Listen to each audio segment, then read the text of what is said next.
Bleak December, Edgar's raven, nevermore. Came a rap and a gentle tapping, the ghosts of embers lying on the floor. Wishing for tomorrow, my sweet Lenore, nameless there forevermore. The silken purple curtains drew out my fear like terror I never felt before. Brought back to my wonder, who could be at my door? Is it a man or a woman I implore? A darkness there and nothing more. Out like a light that night, a rapping came tapping at my door. Is this the end? Forevermore.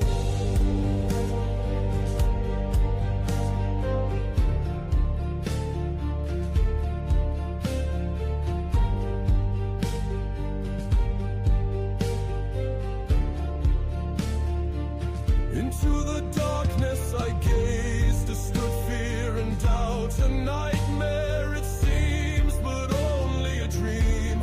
The stillness and silence unbroken, till I whispered Lenore and your name came back. Only this and nothing more. A burning in my soul as I turn from the door.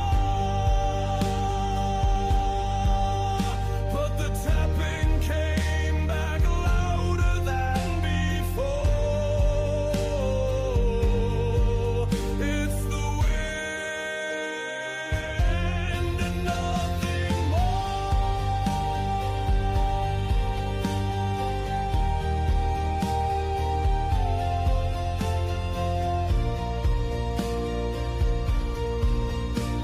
The window flew open, there stood the raven perched above my chamber door.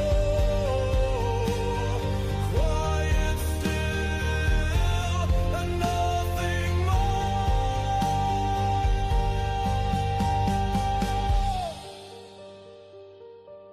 I feel a smile growing as I gaze upon its beauty, but the grave it wore, I beckoned thee from the chamber door. Spoke the raven, nevermore.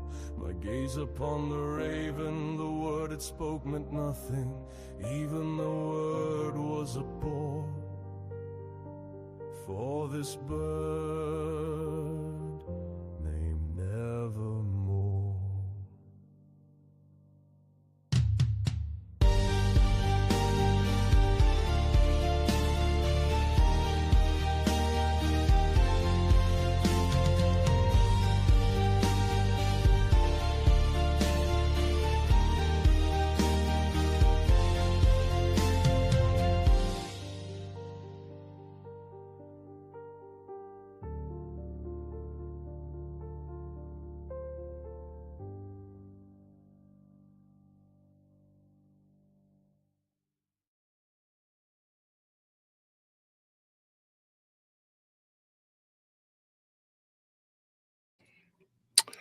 All right, folks. Welcome to Paranormal Roundtable. I'm your host, Josh Turner. This is PRT. Join us in the real reality. You know how it goes. Oh,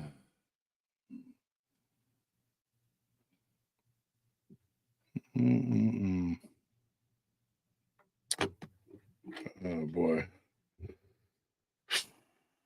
Letting people get in. And yes, I shaved. I think it looks cleaner. Oh, that's my opinion. Got a compliment from one of our friends at the gym. Well, they work there. They probably have to give you some kind of compliment. They're like, "Welcome to Costco. Love you." You know, they're like, "Welcome to." I'm not gonna say the name of my gym because they'll go stalk me there. Welcome to Great Time Fitness. We love you. Your hair, you got a haircut in your face. I'm like, I didn't get a haircut. But thank you for noticing the beard. Thank you. I will be reporting you to the manager tomorrow. Because you know how I do. I'm a big old snitch. I run around. I report them to the FBI. I'm like, excuse me. This is how I do it too. I'm like, Agent Zero. Can I talk to Agent Zero? Hey, yes, the guy at the gym. He's selling keys. He's not sincere. Him and the girl that worked there, they said that I look good shaved, and they're lying. I know I'm ugly. Get him. Go get him.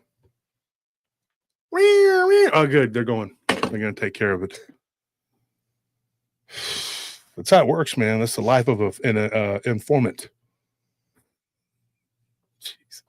Actually, don't they pay those people? They get paid, right? I think they get paid. I mean, I know some of them do. I think it depends on whether or not they have leverage over them.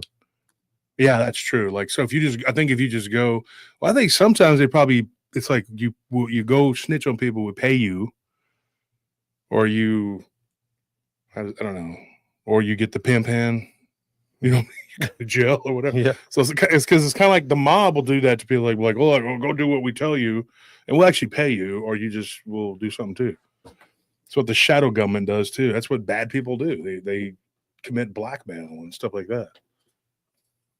What's so funny though is these Keystone goofballs trying to commit blackmail don't even know how to do it. You know, it's like people trying to blackmail me, and it's like you don't even know how to do. You know how blackmail works? You have to actually have something on someone before you can make threats. I'm gonna make a video. I'm gonna expose the lies. Yeah, then you have to have people to go watch it to exposing of the lies. Right? And then it's so damn stupid. It's just so stupid. Well, one of them's writing a book, though. They're going to write a book about all the evil, nefarious things we've done. I'm sure it'll be very well written in AI. Otherwise, it'll be horribly spelled. The grammatical errors will be... It's written in crayon. Supreme. Comic Sans fault. That font. Yeah. It's different. This crayon broke. I'm going to put this to be in brown. They're like, oh, look at the different colors. He must support the LBJB, the BJTB. They said that to an editor whatever, to get refined, and they upgrade to colored pencil. Yeah. So I got attacked in my email today, and it wasn't the usual suspects. This person was very open about who they were. They are a member of the LGBB barbecue TP PPNS, whatever the WTBS, whatever the number. The letters keep getting bigger. I don't know what they are. I don't know. I don't give a shit. And they're just like, you're going to start adopting symbols soon. You're a horrible numbers person. Too. What was that? They're going to start using symbols and numbers soon. Probably. And then they told me, they're like, you have alienated half of your audience. I'm like, no, I haven't. That is not happening. I'm like, do you really believe that half of the people in this country voted for that woman? Or whatever that is? The jackal? I was like, are you kidding me? You believe that? Because that didn't happen. Yeah, that's exactly. Yeah. WB. Well, he's got a bunch of them too. WB5 TTY. I guess it's a new thing now. Just put a bunch of numbers and letters together and just see what happens. But he says, Josh, you probably had 8 of this. Probably did. Probably got them right into their. Just put into their brain. Probably put it in there. They didn't bribe me. They were like, "We'll give you a sausage." Like Swiss cheese. There's an amoeba in there, just chomping down on it. They're like, "We'll give you 2 sausages." I'm like, I don't give a damn if you gave me a whole pound of 8 pounds of them. I'm not taking your bullshit. I don't want it. I don't need it. Every day there's like a cubic millimeter less of brain matter just being chomped down on by an amoeba and a parasite. So you know where they posted up at for that, with that BS, folks. We're just talking to get people until people get in here, because this is gonna be a hell of a encounters. But yeah, it's a story because I can do, but it's a hell of an encounter, dude, or encounters, I should say. And it really is amazing who you can run into if you just talk to people, man. Mm-hmm. Just talk to people. And it started off, you'll hear it. It's Al. You know how he is. He's always talking shit, that guy. But so what ends up happening? That's his. That equals Chaplain Tony's ham calls. What's up, Chaplain Tony? That's one of my. He might as well just be one of my Monday co-hosts. He comes in all the time with Richard. Yeah. You know. So what ends up happening?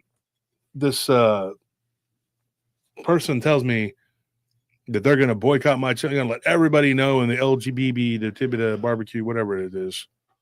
They're going to let them know to stay away from me because I'm evil. I was talking trash. I was ashamed, to be associated. I was like, I never said that. I just said I wasn't hanging out the Iron Cellar or the Iron Bear. I never hung out in that place. Never. I don't even know what that is until. Well, that's homophobic. I mean, just because Like you say you don't go in a place and you're not part of that community. I mean, it's not that I don't. You don't go there because they have their own thing. You know what I mean? It's not my thing. What's wrong with that? There's nothing wrong with that. Well, the only reason you want to be around is because you despise them. You hate them. Yeah, by that logic, that's what they say. Yeah, that's pretty stupid. I don't give a shit about them one way or the other. If you don't participate, then you hate us. Exactly. So you hate us because you ain't us or whatever. I don't know what it is. I just, I'm not that. That doesn't make me hate them. I'm not a black person. I don't hate black people. I don't hate Hispanic people, just because they're Hispanic. Like, I see a person down the road and go, oh, that guy's from India. I hate that guy. Those people, man, they kind of mind their own business and they eat a lot of curry. I don't like them. I eat a lot of curry. But, I like curry. It's very good. It is a spice that I enjoy. It's very healthy, and I enjoy it. A lot of people don't like it. Some people don't like it. It's not their thing. It's like, I don't care. Some people think cucumbers taste better pickled. I don't. It doesn't matter. What people in this country need to wake up to, they need to realize is that they are using race, gender, and religion to bash us and break us up. And it's a stupid thing because they're letting it happen. Now, that being said, I am a person that I believe that stereotypes exist for a reason.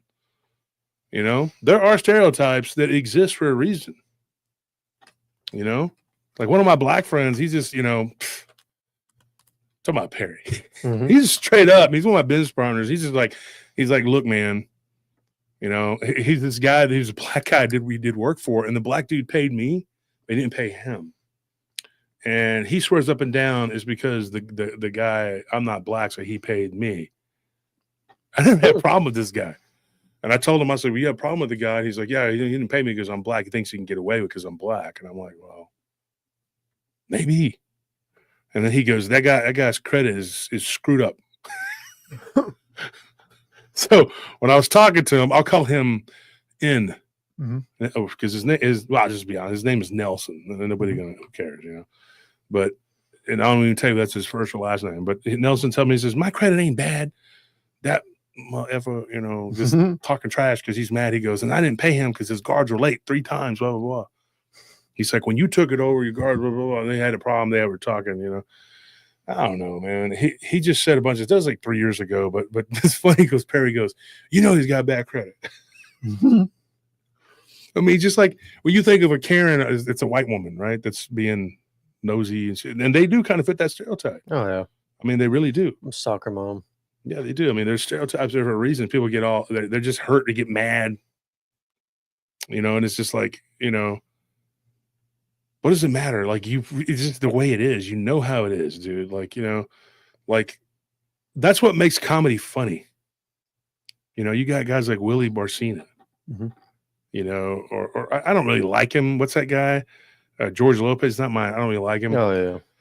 But some of the stuff he says is true. Like if you're talking about how they always put Vicks vapor rub on your chest if you're sick. Yeah. And if they have dogs, they're always outside panting in the heat, chained up with a fly in their face. Yeah. That's the truth, man. That is the truth, dude. I mean, dogs are just like house ornaments. Not even, and they won't be inside the house. No. Yard ornaments. In the black community, like AJ Jamal, he's like, my son's like, can we get a dog? He goes, I want to buy a dog. And he goes, buy a dog? Yeah. Where we live, he goes, you could just go get there's a dog, go outside. There's a dog. Go get it. Go get a dog. That's what we did. He was like, what do you mean buy a dog? There's dogs everywhere, just strays running around in the hood. That guy's a funny comedian, dude. And he's talking about the black pilots. And he's like, I'm saying, I'm on the plane, and I'm like, and this is AJ Jamal. Look him up. He's a funny guy, dude. He's a funny comedian. He's like, and I'm like, I see a black man come on. He's the pilot. I said, he's the pilot. Yeah. Yeah. Respect. We done made it. We got a black pilot on this plane. And then he's like, and then I see another brother come on there. I'm like, wait a minute. He's the pilot too? No. He goes, we can't have two black pilots on this. Whose plane is this? Whose plane is this? He goes, there's two black pilots. He needs a white to help him. He can't be up there. Two black people flying this plane. He goes, I wanted to get off. He's sitting there laughing like, dude, this guy's crazy, dude. He's funny as hell. He was an engineer for IBM, and they told him, you're not a good engineer. And so he went to go into comedy, and he had a successful career in comedy. AJ Jamal is his name. He's a funny guy.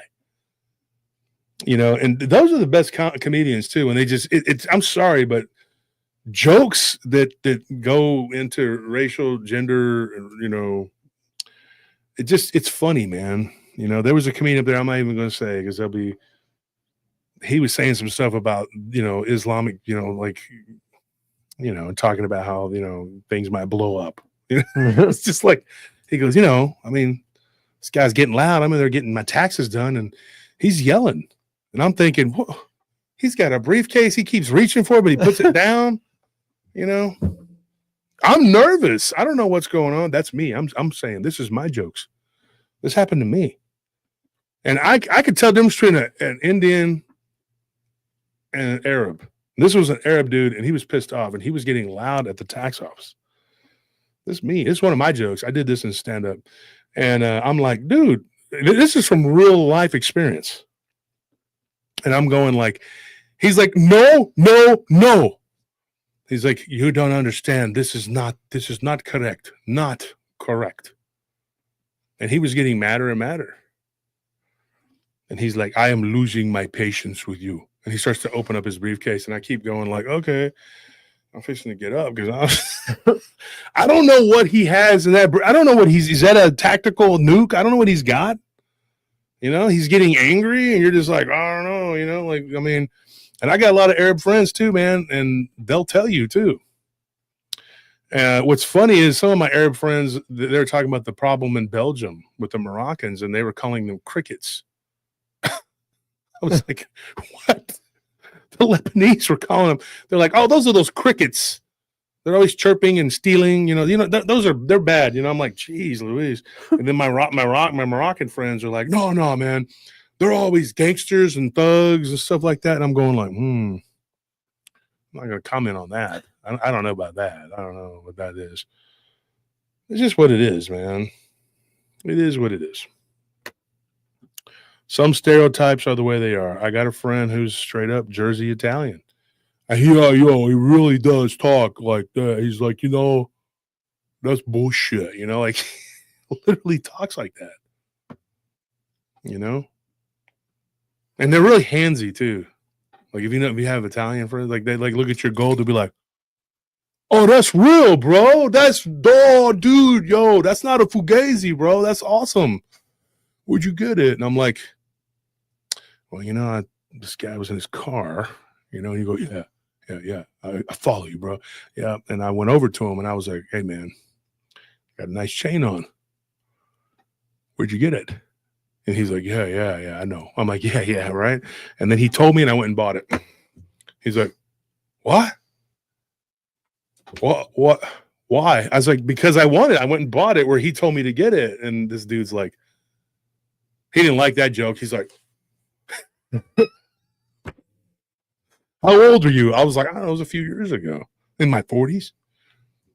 Oh, yeah, because if I was going to say, because if I was younger, I would have I'd have just pistol whipped him and took his car and his chain. Yeah, of course. That's what we do, right? That's how we roll in Jersey, right? That's how you do. Oh, I didn't say all that, brother. What? Whoa, that's a stereotype. I was like, yeah, that's what you were getting at, though, right? Same thing with my Hispanic cousins. You know, they're like, watch it. Yeah. Watch this guy. Look at. Can't get mad if it's true. Yeah, I mean, you know, they're like, damn freaking cameras are everywhere. I'm like, what does it matter? What were you going to do to that guy? No, I was just going to talk to him. I was going to talk to him, but I don't want to. The cameras, you know, he'll get spooked. They'll think I'm trying to start something. I'm like, yeah, you were. You know, it's just the way it is. But you can't say it. Don't say it. Don't. Oh no, don't say. Don't do it. Don't tell it. Don't tell the truth. No. There's only one group you can attack, and those are the Nazis. And hard pressed to find them these days. You know, they're hard. We were watching that documentary about the action park or whatever, and the guy, he's obviously a Jewish dude, and he's like, you know, it was back in those days, and we'd go into like an abandoned building, and they'd be like, what'd you do this weekend? We found a skinhead and beat him up. I'm like, where was this at? Yeah, because they're just all over the place. Yeah, they're just everywhere. Like everywhere you look, there's skinheads and neo-Nazis. Here, there were no neo-Nazis. It was Streets are crawling with them against racial prejudice. Oh yeah, the sharps. Yeah, the sharps. I fought a bunch of them. Every time they try to fight me, I'd be like, dude, I'm freaking Hispanic. And you're like, why are you attacking me? I don't even know you guys, man. I don't know you like that. So beat the shit out of them. So if by that definition, yeah, I beat up a lot of skinheads, but they weren't Nazis. I've fought a couple of them that had those tats. But it wasn't that one up in Vegas. And he was just drunk, and he took his shirt off. He took his shirt off right outside the Texas station, and that didn't go over too well. He had a huge one on his back, and when we got fighting and shit, and some people came running up, started hitting him too, and I was like, "Who are these people? Why are you hitting this guy? You don't know this guy. He's just some guy." Yeah, you know, I was doing security. I was trying to get him out. You know, it was like in the 90s, dude, and the guy had a freaking Nazi tattoo on his back. You might want to take your shirt off and do that. You know, and then there was another guy who had a little one on his arm, you know, and he was talking shit to the bartender. So I put him in a Nelson and threw him out of the club. And then when we got outside, he took a swing at Squid and got knocked out. And everybody saw the tattoo and they're like, yeah, man. Squid's like, I don't really give a shit. He's just a guy. I mean, there's a million people out most here. of them are probably just prison tattoos. Like, I mean, I'm sure these both look like convicts. Probably don't care about race or anything. Yeah, they just like want to survive in the joint, you know. Yeah. But we got 265. Yeah, that's kind of what it is, man. Like I just people who hyper focus on race, religion, gender, they're the people that actually have a problem with it because they're the ones that are hyper focused on it. So like a person like me, I just accept people as they come, you know, and I I don't make special concessions per se, but if someone is in Christ, I try to, like, you know, help them any way I can, and like do, you know, and try not to judge if they're, you know, whatever. Sometimes people make mistakes, and people will come up to me, other Christians, and they'll be like, that guy, blah blah blah. Who cares? I don't care about his sin. I mean, that is not for me to judge. I am not Christ. I am not God, and you shouldn't either. You do the good works, do what's good, do what's right, and don't worry about what these people are doing. You know, now if they're doing something like, you know, there's certain lines, you know, you don't cross, women and children or something, you know, that's different. But if this dude's like, you know, they'll come up to you and be like, he's behind on his taxes, he's not paying his mortgage. Like, I don't give a shit. I was literally at a bar, a little country bar out in the middle of nowhere, and this guy who I grew up with, who's always got to say something negative about people, came up to me and was like running this guy down, and he was talking about this guy getting his car repoed and all this other stuff. And this guy used to work for my cousin at the bar. I couldn't stand he was a little redneck shit, dude. I mean, and I'm like, I was like, do you smell yourself? You smell terrible. You got the sleeveless shirts and your ass, your underarms smell like ass, dude. You're over here telling me about this guy and his money trouble. Gossiping like an old hen. Every time with that guy. And then he ends up stealing money from my cousin. I told him it was going to happen. I was just about to say, you can never trust people like that. And then he was on meth. He got all strung out and was stealing everything in sight. And I'm like, surprise.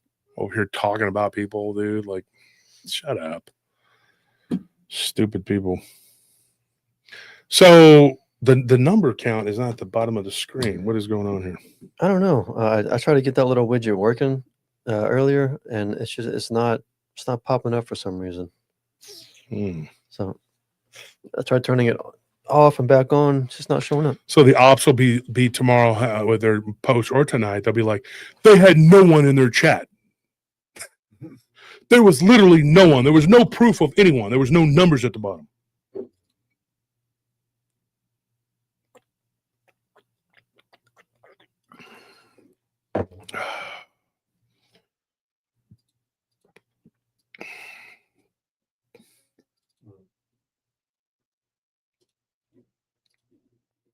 It's just not working, huh? Wonder why. Well, maybe if we shake the computer, you pick up the screen. Maybe if you hit the screen with a shoe, like the old timers, everything was just hit it with a shoe, right? That'll make it work. That'll teach it. That'll get it going.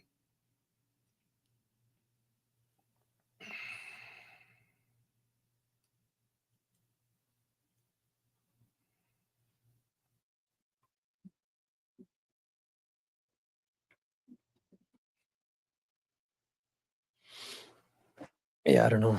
I tried moving it, turning it off, turning it back on. It's not working. Well, I guess we're just going to have to wing it. Randy Victoria, we ain't here. It's all pretend. Yeah, Wendy says that's how she gets her stuff to work. That's the way. I wish you could fix it.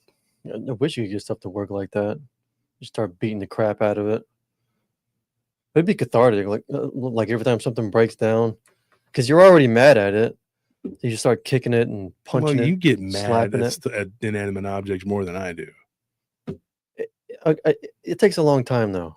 Like I have patience for like if a computer's not, like I'll try to work it out, but eventually I do want to just like start kicking it. Yeah. And Tony was going to come tonight, but he's got to run the patrol because we're short-handed. So God is good, though. We lost our biggest account, and at least for this month, we've made it up. I mean, we're going to make it up. Mm-hmm. But, man, it was hard this past week.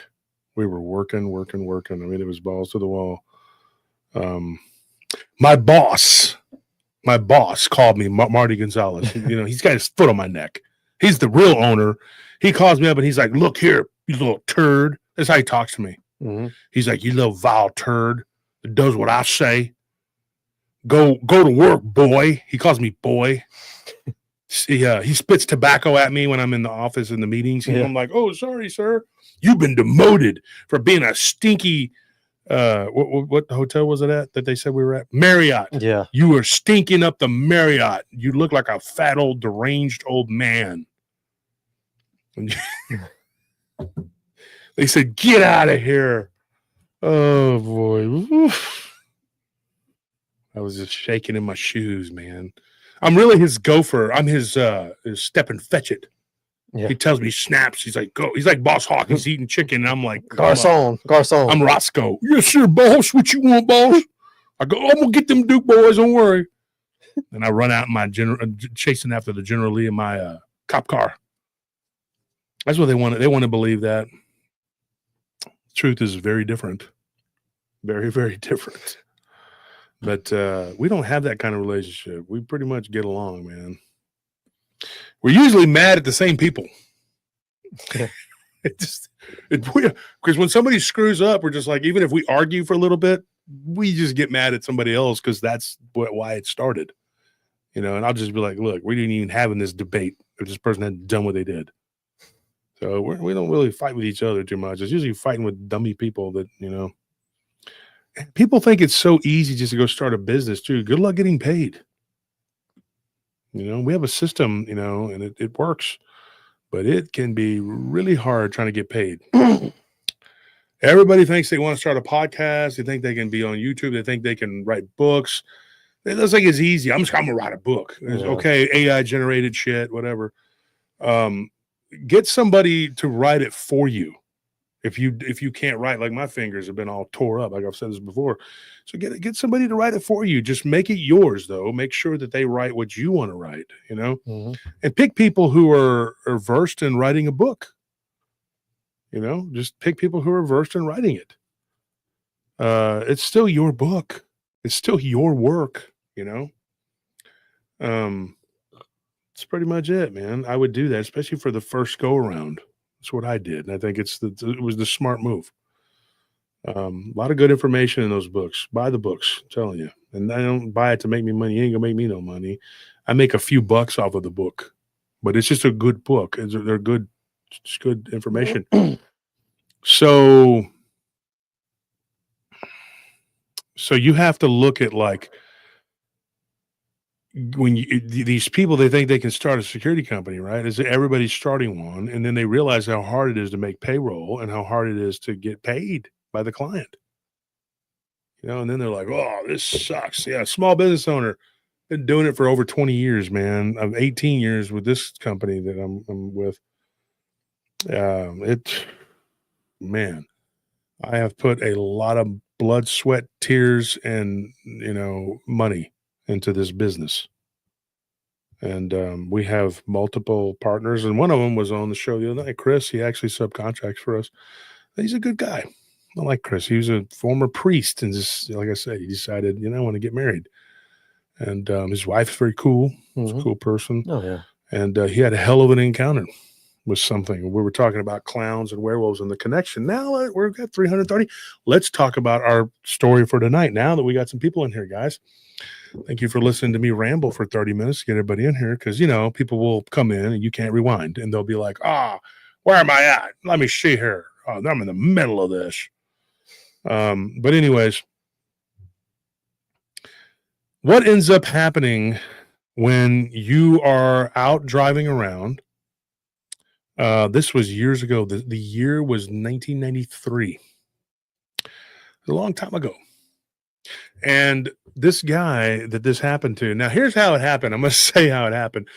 Anthony and me, of course, Tony, Nelly, we all do. My brother, Scorpion, all of our friends. Every time anybody comes to visit, we always take them to our friends that have a jewelry store. A couple different places. One of them does more jewelry for like women. The other one does jewelry for men. And then the one does a little bit for women. The other does a little bit for men. But they have their niche, right? And they're very good friends of ours, and they have really given us a lot of good deals. One of them made this. Shout out to Max. He made that ring for me, and he made this one. This was out of a spoon. It was a silver spoon that I bought at a little, was that little stand, those little stands they have out there on Congress. Mm-hmm. And about 6-7 years ago. And then I had it for a couple of years, and then I took it to Max, and he turned it, he took my gold and turned it into a really nice piece of jewelry. And then our friends, Peter and Lee at QT Jewelry, this is where I got that one, the little horse. Well, you can't see it, but so gold is a really good investment. I have a listener that was messaging me trying to ask me about gold. He's in Miami. Just to let you know, Miami, there is a place in Miami where they have it's very competitive.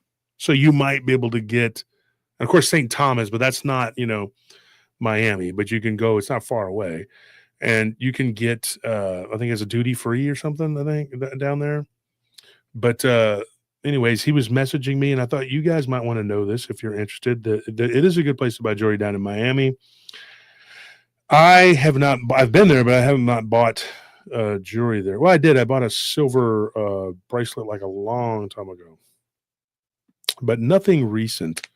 So he was asking me a very important question. I wanted to say it on the show so you guys could take a listen to what I'm going to tell you. Here it is right here. So he was looking at so he was asking about moissanite. So let's talk about that real quick, and you guys can tell me what you think. So he was asking me about silver. His name is Diego. I'm not going to say his last name. And he's asking me about moissanite and gold. Now, here's the thing. Moissanite is a type of synthetic diamond. And the original moissanite came from meteorites. Believe it or not, yeah. And so he asked me, and here's the advice I gave him. What he asked me was, he said, "Hey, Josh, what's up? Quick question. I'm trying to buy a silver chain. I see a few 925s. You know what 925 is? It's 0.925 silver. It's like sterling, whatever. With the style I want, and some have moissanite. Is it a good investment or for a gold chain?" I would say I wouldn't go with a 925 if it was but with the moissanite on there over it, It's a nice piece of jewelry, and it could cost you upwards of $700 depending on how big it is. And it has a resale value, but you could bang it up real bad because that crushed moissanite will fall off of there if it's not done correctly, if it's not laid in there. Mhm. So I told him this: gold, if you can afford it, is always better. That's if you can afford it. Now he says, okay, any carat. And this is what I said. I said, I get 14 carat if you want it to be a bit more of an investment, but 10 carat if you just want it to be a valuable piece of jewelry. And he says, okay, thank you. And then I said, moissanite is a cheaper alternative to the diamond. This is my words. It looks really beautiful, but it is way less expensive. It does have good resale value, though. I said, there's a jewelry district there, a place called the Seabold Building. Now, that's where you would go if you're in Miami, just so you know. And it's got a lot of jewelry dealers. One of my friends is a Cuban guy named Augustus, and he was down there for years. I don't know if Gus is still doing it. I haven't been there in years. And I said, remember, though, gold is super high right now, and so maybe silver would be better for you. Either way, it's all a pretty good investment, and I think it is. So anyways, that was the conversation we had. I just thought I'd throw that out there. Everybody take heed, though. There is fake, right? But if you were to go, like, say, for example, you went to Seabold, you would actually have so many jewelers there that you could take a piece and just go to the next person and they'll tell you. I mean, it's just right there. So they're not gonna be able to con you too well because they're, It's too much competition. Yep, just like at the mall where we're at, there's a lot of jewelry places there, and they're not gonna con you because they're gonna, So be careful though if you're off the beaten path somewhere in some random place and there's just some jewelry, you don't know what you could be getting, right? But gold is, and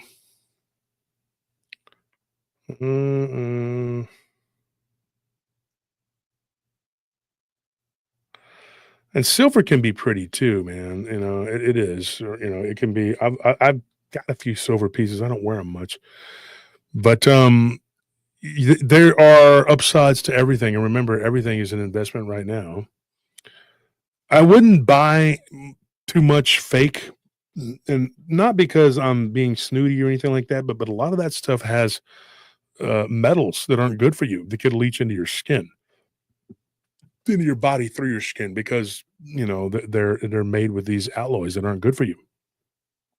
So that being said, so I was at the cologne counter, and my friend Al, he's got a cologne place right there at Lakeline Mall. He's a good guy, and so I met this guy that was in there buying cologne. Right. And he's a pretty cool dude. Carl, I met him. His name's Carl. And he had something that he encountered when he was young. Sounded kind of vampire-y, right? But that's not what this story's about today. But he says, dude, he goes, him and his girlfriend were there and they were buying perfume for her. And then he wanted some cologne, and Al has some really good stuff. And he gets a lot of stuff from Dubai, the real stuff. Because when you buy it off of Amazon, you might get the real stuff. You might get something that's been sitting a while, or you might get fake. You don't know. You just don't know. And they'll go, well, there's a bunch of good reviews. Yeah, because they put them on there. So you got to be careful with that. Now, I've gotten some good stuff off of there, and I've gotten some duds. But that stuff from Dubai is really nice. It's not super expensive, and it's good. It smells really good. So this guy, he was showing him some of the Dubai colognes. It was that one with the horse on the top of it, the Alhambra something or another. I don't remember. Yeah. So I was sitting there and I smelled it with him. And so we started talking, and Al was like, yeah, this guy's got a show, whatever. And he told him about me and my show. So shout out to Carl. That was like probably a year and a half ago. And I'd kind of forgotten about it. And then he reaches out to me and says, he goes, hey man, I just watched one of your shows. I think it was the dismembered demon, or what was it, like a dismembered demon or something like that. So anyways, he tells me, hey, I was just watching it with my wife. She watches your show once in a blue moon. Now she's been binge watching it. This was a few months ago. He says, remember I told you my brother had a terrifying encounter with something that was like a werewolf? Honestly, I don't remember that at the store. I remember him saying something about his encounter, which was vampiric, and it turns out it was pretty much. And so when we were talking, we got on the phone a few months ago. I think it was like in March or maybe February or something like that. We talked, And then recently, his brother reached out to me and just emailed me or messaged me and says, "Hey, I found you here, whatever." My brother, and when he started talking, at first I wasn't real sure who he was talking about because I know of several Carls. And then the guy tells me, now, the reason I'm telling you this is because this is how you get stories. This is how you hunt people down and get their information. And so the guy tells me, he says, "Man, I got a heck of a story to tell you." He's like, "What happened to me when I was 21?" And he's like, "It was 1993. He goes, and my vehicle broke down.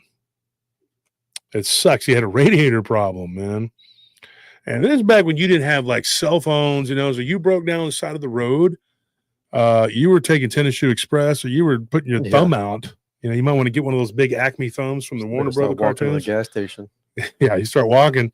And back then, there wasn't no gas station up there. It was everything closed down, and he's just like 1 a.m. He's like, "I didn't have a big thumb, the Acme thumb from the Warner Brothers cartoons. This is what you got, So he says, "Dude, my truck broke down." He goes, "The damn thing was it was a pain in the butt, dude." He said, "It was an old Ford, farm truck."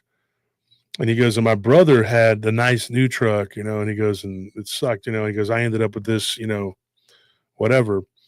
And so we started talking, and he was like, he just like, before we even got into the whole whatever, he's like, "Dude, this thing followed me for a long time." And I said, "Well, tell me what it was first."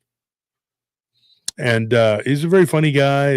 I enjoyed talking to him, and his brother was really cool, and his girlfriend. Once they looked at the show and they realized what it was, then they started messaging me, and they had he's like, "You're a hard guy to get a hold of." He goes, "If I would have known that day at Al's shop who you were and how much information you had," he goes, "I would have been all over it." He goes, "My wife was like telling me," she's like, "Yeah, you just threw the card, and no hard feelings," because you just threw the card in the vehicle and didn't, and then they're vacuuming it, and his son finds it.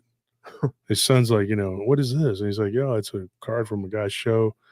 And then for a little while, it just sat there on the desk. And one day, his wife came across my channel, and she goes, "That's the guy from the shop," So, you never know what can happen. You might hit a jackpot on a story here, and it happens because a lot of people have had encounters, man. I'm telling you, especially here in Texas, well, other places too. But so anyway, that's how it goes down. I just want you to know that you really, if you want to get stories, you can. You just have to hustle. It just takes a lot of work to get, and sometimes you'll follow leads and they don't really go anywhere. You just have to keep pushing. It's what you do.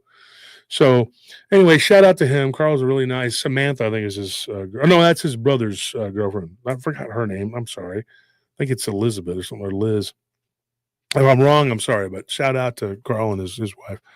Very nice people.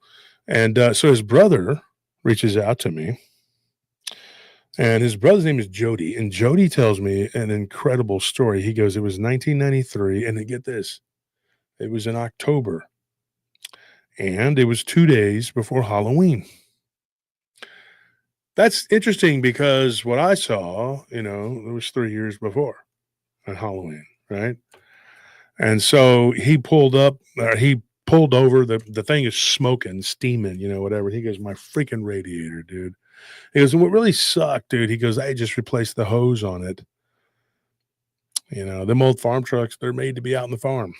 And he drove into town to see a girl, and she lives out in the middle of nowhere. Said, "Had a great time. I was out there, and I met her dad." He goes, "I've been dating her for a little while." He goes, "And believe it or not, we were playing, not Monopoly, Parcheesi." He's like, "Her dad loved to play that, we were playing, and we got to know each other." And then he goes, and I told him point blank, he's like, "I want to go out with your daughter, and these people are old fashioned." He's like, "Well, So it was a Saturday night, and he couldn't stay the night there, obviously, because his dad was like, she was 18. He goes, I was 21, and they wanted me to go to church with them the next day. It was Saturday night, right?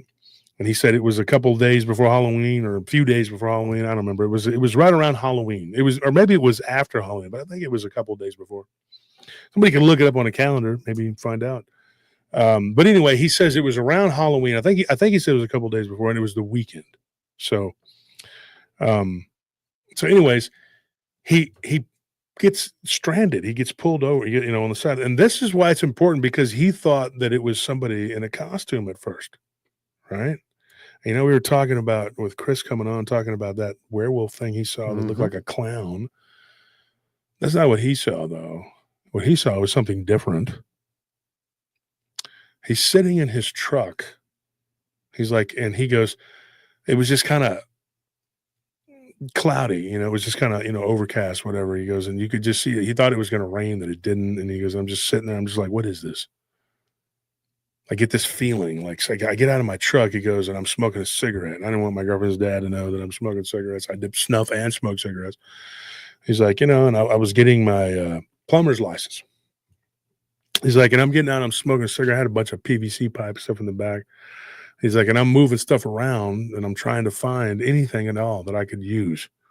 He goes, I used to have a water jug, and then I thought, it's overheating. Maybe I could, And he goes, and I know I had some antifreeze. He's having problems with the radiator. And his friend told him, he goes, my friend told me, he's like, you're going to have problems. You need to do something about this. And he goes, and I didn't listen. I didn't heed it. He's like, and now I'm sitting there and I'm thinking, dang, I wish I would have listened. He's like, I've always been one of those people that didn't listen very well. He goes, I ended up in trouble in school all the time because I wasn't listening, wasn't paying attention. I was doing what I wanted to do. He's like, and then he goes, I hear this scraping noise. And it was kind of foggy, He goes, it had been raining or whatever. And he said that did this thing. This is out on the other side of Austin, near Weberville. And he said that this thing was like, he heard like a shuffling of feet. And he thought, what the heck is that? He goes, and I look, and I have my flashlight, and he goes, and I had this like cigarette in my mouth. He goes, and I drop it, and it burns my hand. And I'm like, ah. He goes, when I made that noise, he goes, I look down the road. He goes, and right at the same time as I turn, I look, I hear this thing go, ah, like it's mimicking me, which is really creepy. That's really scary when they do that, It's creepy anyway, but I mean, I think it would have really freaked me out if what I saw would have done that. I think it would have just made it worse. And he goes, and I look and I see this tall, kind of gangly looking thing with long arms. He goes, and the creepy thing about it was, that first thing I noticed was there was a street light down there, kind of where it was at. It had come up out of the woods. I saw it because it was there, and it was on this side, where my truck is at. And he goes, it's about 50 yards away. I could see it. He goes, and I got good eyesight at that time. He goes, not so much anymore. He goes, I got a cataract, but he said that I saw the hands. The hands, he goes, the arms were long. He goes, and you could see these long claws hanging down off of this thing's hands. He goes, at that time, I didn't see the face. It looked like a person with long hair. He goes, and I couldn't tell whether there's male or female. It just looked brown. I couldn't see. He goes, and I'm staring at it. He goes, and I'm looking, and this thing just keeps getting closer and closer.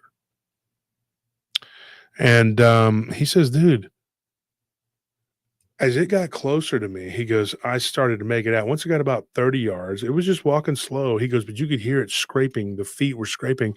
He's like, and then I realized, I'm like, when people have really bad calluses on their feet, yeah, they have like, you can hear it on the concrete, Mm-hmm. He said he used to work with a guy who would run around barefooted in the summer. Jeez. Until he got stung by a scorpion. He goes, but funny thing is, he didn't even feel it, but it made him sick. And them hobbit feet. Yeah. And so he said, I see this thing. He's like, and it's got these long hands. He's like, and then he goes, I noticed that there's this something protruding from the side of its head. He goes, and then there was this noise, like a twig snapped in the woods. He goes, and this thing, which I thought was a weird, deformed person, turns its head and looks toward the woods the same time I did, because we heard something like something was walking towards us. And he goes, then I thought, oh no, what if there's more than just this one? He's like, and then I realized, he goes, I snapped to, and I was like, what the heck am I doing? I'm standing here on the side of my truck. There's no vehicles coming out here. It was dead as hell back then. And now it was more dead back then. There's nothing out there. Nothing out there. Farmers, Used to be a little general store out there. I think it's like north of Bastrop, isn't it? No, it's out there on the other side of. We've been through there a few times. This is like way east of Austin. Mm-hmm, way east. It's way out there. It's not Austin. It's a town. Yeah. And he said that, dude, when he was standing there, he goes, I look. He goes, and before I know it, this thing is like maybe 10 feet away. And I'm like, whoa, just from turning my head and looking back, it was moving. It was getting, but it didn't seem like it was moving that fast. He goes, and when it was about 10, 15 feet away, he goes, I could, 10 yards away, he goes, I could see. Like it was breathing. You could see its chest moving back and forth. He goes, and then I realized it's not as skinny and gangly as I thought it was. It had a pretty well-built body. The arms and legs weren't really muscular. He goes, but the face was like a wolf. He goes, and I'll never forget. He goes, my first impression I thought of this thing, he's like, I thought of the movie The Howling. Now, he's a little bit older than me. And so, you know, I mean, I think he's like 5 years older than me, something like that. And he's like, man, he goes, I remember that movie scaring the shit out of me, man. He goes, it was bad, dude. He's like, and I'm one of those kids would have nightmares. And my mom would like, he goes, my parents, typical Gen X kid, his mom and dad would spank him for having nightmares. It sounds horrible. It sounds horrible. But you know, if you're Gen X or your parents are like, oh yeah, you want to have nightmares? And then they would tell you, don't watch those movies. I had a friend, there was a movie called Q. I didn't even want to buy, it was about Quetzalcoatl, but it was this dragon, right? Mm-hmm. So we were kids, we went to go see it. Long story short, right? My friend Scott. And he goes, and his mom is just yelling at him because he had a nightmare about the day. She's like, it's his birthday, right? She's like, why did you watch that? That's what you chose. Now all the kids are going to have nightmares and blah, blah, blah. We go back to his house for like this summer party, right? We come back from Abilene and his mom is getting up to him in the morning because she's like, that's why you wet the bed because you have nightmares. It was like the kid's fault. And I'm thinking, even as a child, you know, I was like 8 years old. I was like, yeah, 7, whatever. And you're the one that took us to it, you know. You're the one that got us into a R-rated movie. But, you know, boomers don't think like that. They're just like, you did this. You made yourself scared. Why did you do that? Why did you make yourself scared? You little weenie. But then he said he got spanked for having a nightmare. His dad got on him. He's like, I told you not to watch it if it was going to scare you. He goes, well, I didn't know it was going to scare me that bad, you know. And we started talking about horror movies that I saw when I was a kid. I'm not a big horror movie guy, but I've seen them, you know, because other people around me always wanted to watch them. Salem's a lot. Oh, yeah, that was a good one. That scared the crap out of me as a kid. Yeah. I didn't like that, man. That dude sitting there in the dark in the rocking chair with his glowing eyes. I didn't have like nightmares or anything, you know. It just creeped you out. But it did creep me out. And kids at school were always talking about the... Are you the monster? Face the beast? Yeah. Oh, man.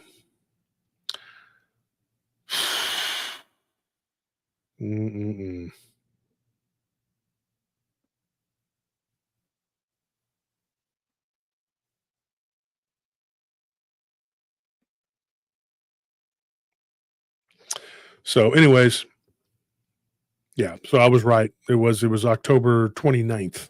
Mm-hmm. It was October 29th. It was a Friday. So he was supposed to go to some church with them the next day, which would have been Saturday, but it was a revival or some kind of whatever. I don't know. They were going to church the next day. Let's put it that way. That in our area though, like revival goes on, like they'll go to church for an entire week. And then like 2 weeks later, they're doing a revival again. I remember as a kid, I'm not even joking, man. It was like every month we had like a week long, just if not every month and every other month, we were doing a revival. And Saturday was just like, it sucked because Saturday's the one day as a kid, right? And you wanted to be whatever. But anyway, it was like a Friday or Saturday, something like that. But anyway, it was right before Halloween. So pretty close to the time when I saw it. I saw it on Halloween. And I really do think that there is an uptick in these things. Being that close that it was Halloween, he was hoping that it was a guy in a costume. Now, he said that this thing was about 6.5 feet tall. Not as tall as the one that I saw, but pretty tall. Taller than him. He's only 5'9". And he's like, dude, he goes, I'm stunned. He goes, I want to run and get back in my truck. He's like, but I'm terrified. I'm just staring at this thing. He's like, and then he goes, this thing is like trying to communicate with me. This is creepy, folks. Like he said, the thing was opening its mouth and it was saying, like trying to speak words. And it was saying Nadja like that. That's what he said. Yeah. It sounded like Nadja. That's what he said. And he goes, I didn't know this thing was trying to say it was his name. He said this thing was covered in fur like a wolf, not hair like a man. And it was brown. He goes, but it looked dirty, like it was running around in the woods, you know? And he said that the thing did his hand like this twice on his chest and then told him like this, like it, Oh, hell no. like to come towards him. Why he would goes- I do that? He goes, yeah, exactly. He goes, then at that time, there was this weird ball of light. He goes, and it was first, it was glowing like white, then it was turning like green, then orange. It was changing colors, and it looked like it was spinning around. He's like, and I'm thinking, what is that? Like it was coming out of the woods, but whatever that was, it freaked out this creature because the creature got down on all fours and ran across the road, kind of like frog. He said frog-like. So then he's thinking, what is this thing in the woods? Because if that thing is scaring that, he goes, my heart was beating so fast. He's like, I got in my truck. He goes, and I just got nauseous. I didn't see the light anymore, and I didn't see the creature. He goes, but I just sat there. He goes, and at this point, it was about 1:30 at night. You know, he looks at the clock. He said it was 1:30 something. He couldn't remember. He goes, and then time just slowed down to a crawl. He's like, and he goes, and then I got sick to my stomach. He goes, I felt so nauseous. My head was swimming. He goes, and I didn't want to open the door. I was terrified to open the door. He goes, but I knew that creature was watching me. And he goes, and then there was this weird ball of light, which I don't know what that was. And he's like, I never did figure that one out. He gets out of his truck and he throws up because he's just so sick. And then he gets back in the truck. He locks the doors. He's like, and it was just, you know, a little bit cloudy, whatever. There was a moon. It wasn't real bright. He goes, but there was these lights that were every, you know, like 50 yards or something like that. And he goes, I was terrified. He goes, and it was dark as hell where I was at, but you could still kind of make it out, you know. He said about 2:30. He said, and he religiously, he always had a watch. Now back then, we wore watches a lot more than we do now, and they weren't just fashion statements. You wore them because, well, you know, you needed them. And he goes, and I was sitting there. He goes, and you know, Lawrence, I thought about that. I asked him, and Lawrence made a good point. Was it radiation? Now I asked Jody about that. I said, do you think that it might have been radiation? And he says, I don't know. He's like, I just really sick. He goes, I think it was just anxiety. He goes, and I smoked too many cigarettes and I was dipping snuff. He goes, and I had eaten corn dogs and fish sticks at my girlfriend's place, you know? So he says, I'm sitting there in the truck. He's like, now I do have a gun, but it's a little 22 pistol. It's not going to do much. He's like, and it sucked because, you know, we had gun racks back then, right? He goes, I had a shotgun and I had a rifle on that gun rack. And I look at my brother taking both of them to go camping up in Colorado. So he's like, he didn't even ask. He goes, I knew automatically because he was up in Colorado. He goes, he took my guns. And back then it was a different time, you know?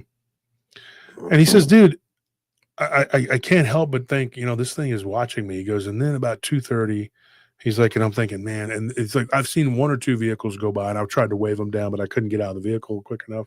He goes, I don't want to stand there outside the vehicle. Obviously there's a freaking wolf man. Who's what he called it.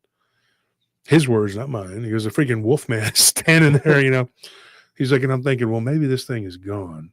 So he goes, I wanted to get out. You know, I'd found some water and the thing I might be able to just put water in there to get it home, you know. He's like, and he goes, I don't want to start it up, you know, and then if it, you know, maybe get a few feet and then something, you know. He's like, so I needed to get the water in there. And he's like, he's thinking maybe the hose was leaking. He don't know for sure. But obviously the engine overheated. And he's like, so I have a dilemma. I'm sitting here. Like, what am I going to do? So he looks to his left and he sees these two orangey red eyes. They're pretty far apart. Like it's a big creature, whatever this is. And he's like, he's looking at it. What's up, Abe? How you doing? Abe, Spiritual Cryptid Encounters with Abe Seas. And so he says he sees this thing to the left and he's like, I'm seeing these two balls of light that look like eyes. He's like, but you know, he's a country boy like I was until I was 15. And I know the difference between something in the woods, it's animal. And if I see something, I don't see it all the time, but I had before, like weird looking eyes. And you're going like, what is that? Self-illuminating weird stuff, right? Mm-hmm. And he's like, and I've never seen anything like this. And he goes, but the head, the eyes were too far apart. This creature that I saw earlier wasn't that wide. He's like, this thing looked huge, whatever it was. He's like, and then sure enough, he goes, I see that creature that I saw earlier come out of the woods. He goes, and I'm looking at it, dude. And at this point, he goes, I noticed that it had all this fur on it, but it was wearing like from the lower, it was wearing clothes, like the lower bottom of it looked like there were torn shorts, like these kind of baggy khaki looking shorts, like he was wearing clothes. But he didn't notice that before. And then he started thinking about it, and he was like, maybe that's a different creature. And he goes, I see the eyes glowing, and the thing that was next to it, he goes, I saw it move off to the creature's left, kind of, going further up from where my truck was. He goes, and I see this massive. Now, he said this, his exact words, massive, massive. He said it twice. People say things. I always take note that, hey, they said it twice, like to emphasize that this thing was a humongous creature. He says, I see this thing and it's black. And I'm thinking, I can't even get a good look of the body on this thing. He goes, and then I start thinking, is that the same thing I saw earlier? Is that, or is this a different creature? Because he goes, I could have swore the thing earlier. I didn't see the privates because it was real hairy and it was just all the way, But this thing was wearing like what almost at first looked like shorts. He goes, and I thought maybe it was like a loincloth or something. He goes, and then it kind of looked like, how, when in the ancient times you wore like these big diapers, what they looked like, He's like, it looked like a cloth diaper or something. And I'm like, what is that? He goes, and so I'm just thinking, he goes, dude, at this point, he goes, I got this little 22, plenty of ammunition. He's like, but what is this going to do? It's not going to do anything to these. He said, these things are massive compared to me. And he's like, and I just sat there. He goes, and I sat there. He goes, and then I decided to lay down on the floorboard. And he goes, and then I thought, if it breaks in, I can fire at it maybe to get it to go away. He's like, and I'm sitting there. Oh, man.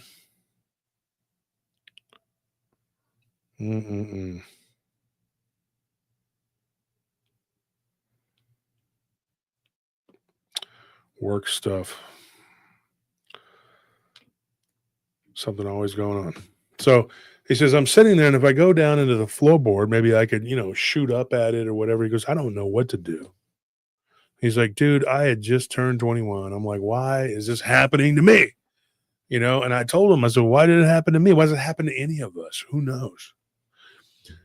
So about 3:00 rolls by. These creatures are still standing there. He says creatures. He doesn't know what happened to the black one. He goes, but he says right around 3:00, maybe a little bit after 3, I hear something bounding across the road. He goes, and he didn't say bounding. He said running. It was bounding, because it was the way it ran. He goes, I could hear this ba-boom, ba-boom, ba-boom, ba-boom, and it was across the road. He's like, and I'm just right there on the road. I'm on this county road, and this thing is making all this noise. He goes, and I hear something run off into the brush, and I hear. He goes, and I look over, and the first creature that was there to my left, it was still standing there. He's like, and then he's like, as I'm getting ready to like lay down on the floorboard and just call it a night, he goes, I had a blanket. He's like, but I didn't know whether I wanted to look at this thing. Or can you imagine this though? That would be horrible. Yeah. Horrible decision to make, right? And we've heard stuff like this before. This isn't the first time we've heard of people tell their encounters or me telling their encounters, and this is what happens. He said it just starts walking toward the truck real nonchalantly. There's huge clawed hands, and you could see it. He goes, and as it got closer, I realized that is the same creature. He's like, and I just thought, oh my gosh, what does this thing want? He goes, this is not a person in a costume, which I had hoped. And he goes, and then I heard something run and go to the other side of the road. He goes, and then I look, to my horror, this is his words. He's like, to my absolute horror, he's like, I turn and I look, he goes, and there's that ball of light, and it's coming out of the woods. He goes, but there's something clearly inside of it.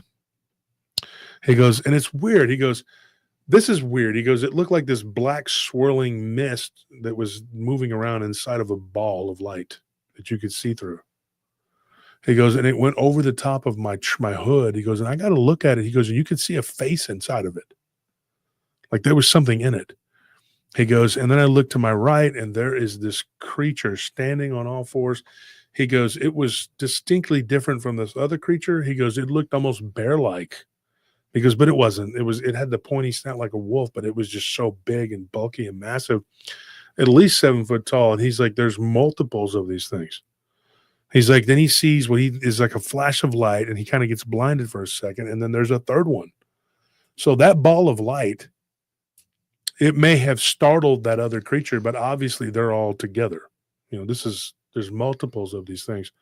And he's like, and they're all around my truck. There's one in front of my truck and the other one on the side. He goes, there's no way I'm getting out to try to get whatever in my truck. And he's like, and there's no, obviously, he said, when I got out, I had looked, you know, and there was whatever was in there, it leaked, it was gone. He goes, so there's no way I was going to be able to get anywhere. And he's like, I might have gotten down the road and then something really bad happened, you know, just blow everything. And so he was like, I'm just thinking, man, I'm going to have to try and get out of there. And he's like, and so I try to start up my truck. And at this point, it's dead. He's like, doesn't make any sense. Started out with a radiator, which was completely blown. And it was just, you know. Yeah, the battery's dead. The battery was dead. Yeah. And he goes, dude, these things drained the battery. He goes, and then I looked down at my watch. He's like, and I realize that it still says 3 o'clock. He goes, and at that point, it was probably like 3:30, 3 something, whatever. And then he realized his watch was dead. So now he has no way to know what time it is or what's going on. And he's got these 3 entities, which I say entities, because that's what they are, surrounding his vehicle. You know? So, like, what do you do? So he does what any red-blooded American male would do. He throws himself into the floorboard and starts crying and throws a blanket over himself. At this point, he hears the door handles being checked. Oh, hell no.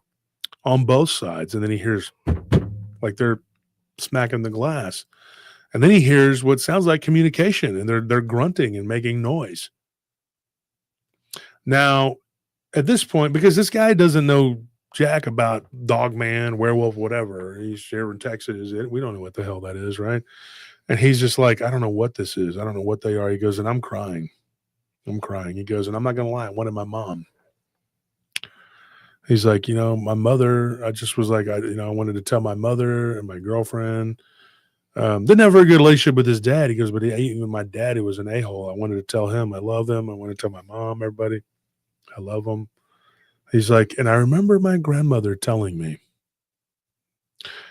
Very interesting. It's funny that you said Bastrop, because he actually lived in Bastrop at one time, but he was living in Del Valley.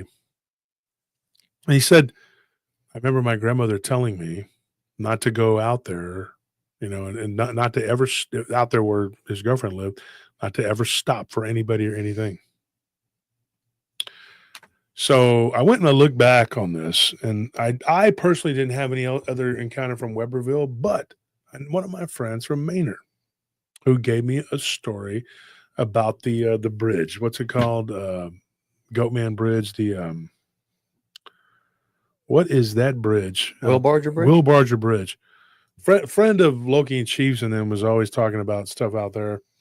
But this guy, he I met him years ago at the gym when we were training, and this guy told me a weird story. He believed it was a werewolf, but the thing is, he didn't see it. He didn't see anything. All he heard was noise and howling and growling and stuff. And then the next day, there was a cow that had been slaughtered by something. So he said that his grandmother told him, don't ever be out there. And this guy would say the same thing. He was like, his grandmother used to live out there near Weberville, the guy that I used to box with. And his name was Oscar, but he told me, he's like, dude, something happened to him. But it's weird, though, because he never saw it, but it was near Will Barger Bridge. He goes, but he heard that same noise one time when he was visiting his grandmother near Weberville. And so, creepy place, to say the least. And I wouldn't want to be stranded there for nothing.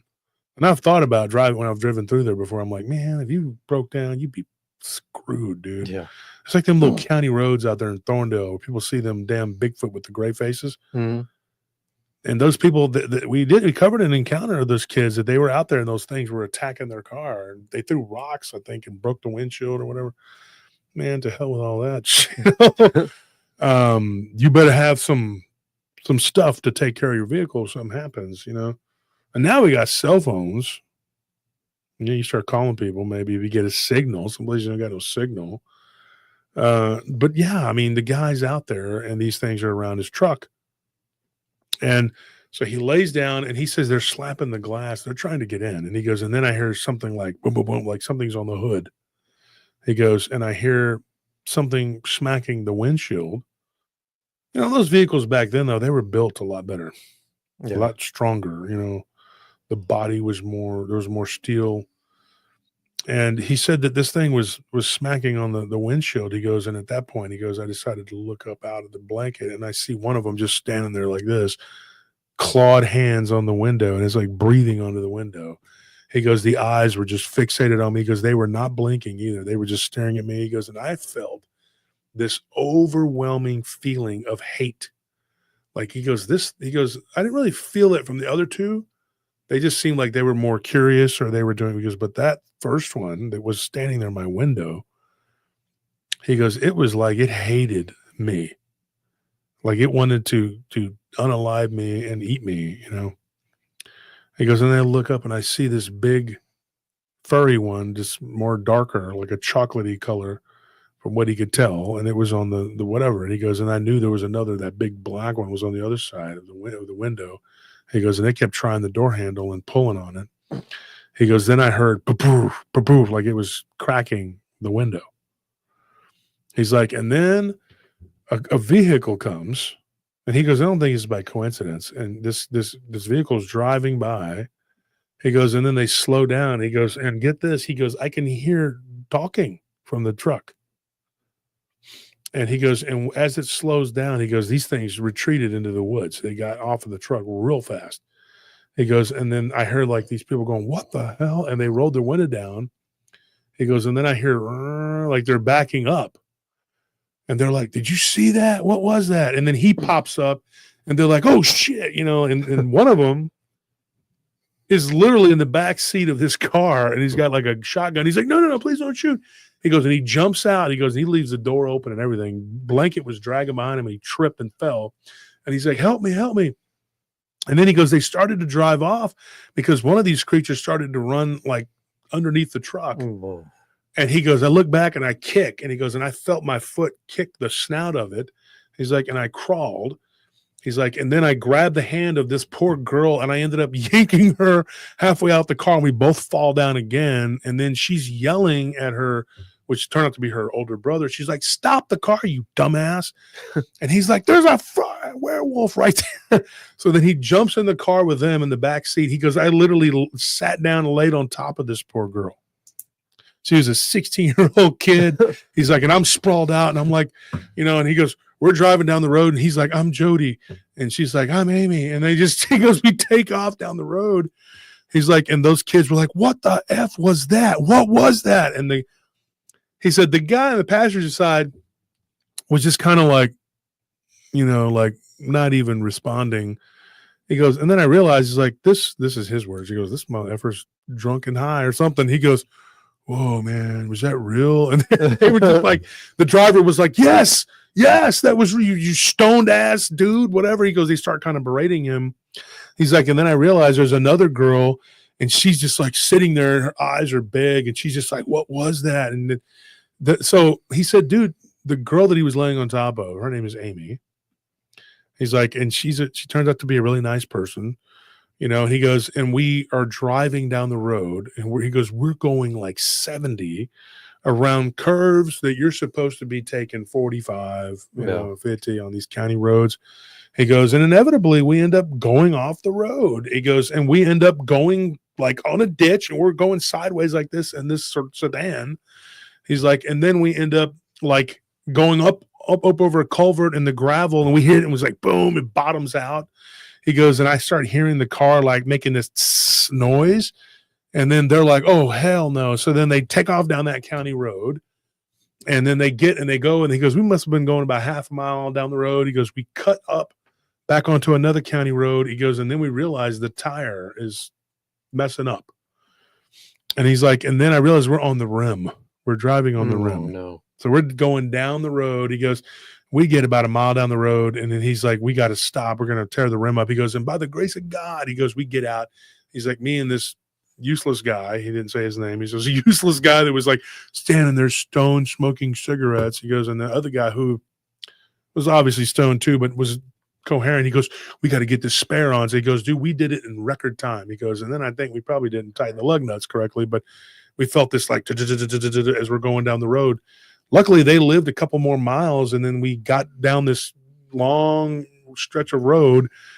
He's like, and it was just this long driveway, and it was a farm. And we get, and there's we go over a cattle guard. There's these cows on either side. We get down this, gravel road, and it's kind of mushy, like it had been raining or something. He goes, and we get on the road or whatever. He's like, and we get up to the house. He goes, and I realized that wasn't rain, that their septic line had busted. It was like all over yeah. So these people are friends of theirs, right? And so this guy, now these are people from the 90s in Texas. I mean, this is country people. They are going to come out with a gun. They're going to, you come driving up on their property at 3 or 4 in the morning, and you're driving like hell, and you're screaming, yelling like a bunch of maniacs. People come out. These guys were kind of like hippies. Now, I got to tell you, though, folks, Texas back then, especially then, in and around Austin, you had hippies, but they were like redneck hippies. Yeah. Right? They were like, yeah, long hair, smoking weed, but, we like white people a lot. Let's put, you know what I mean? Yeah. I'm just saying, man, I got along with some of them, but you got to be real careful, man, because they'll be like, what'd you say you were? I'm a white guy. I'm 100% white guy. Yeah, you kind of look a little Mexican spun there. I don't think so. And I don't think I'm gonna have any Mexican. I don't know. I eat Mexican food. I'm not gonna lie. But I have no black friends. And you get away from them. You're like, man, this dude. Joking, folks. But you get the point, right? But he goes, these were like these hippie people, right? But they were overall wearing, smoking dope, and living off the land. The man is. Whatever. And so they were doing what they were doing. He goes, and I just remember walking in the house. He goes, and they were jamming Willie Nelson really loud. He's like, and there were 2 or 3 of them came out, and they're like, what's going on? And the guy was like, hey man, this guy's name was Randy. And he's like, Randy, we had some problems. We saw something down the road. There looked like these 3 gigantic monkey things or whatever with snouts. And he was like standing there.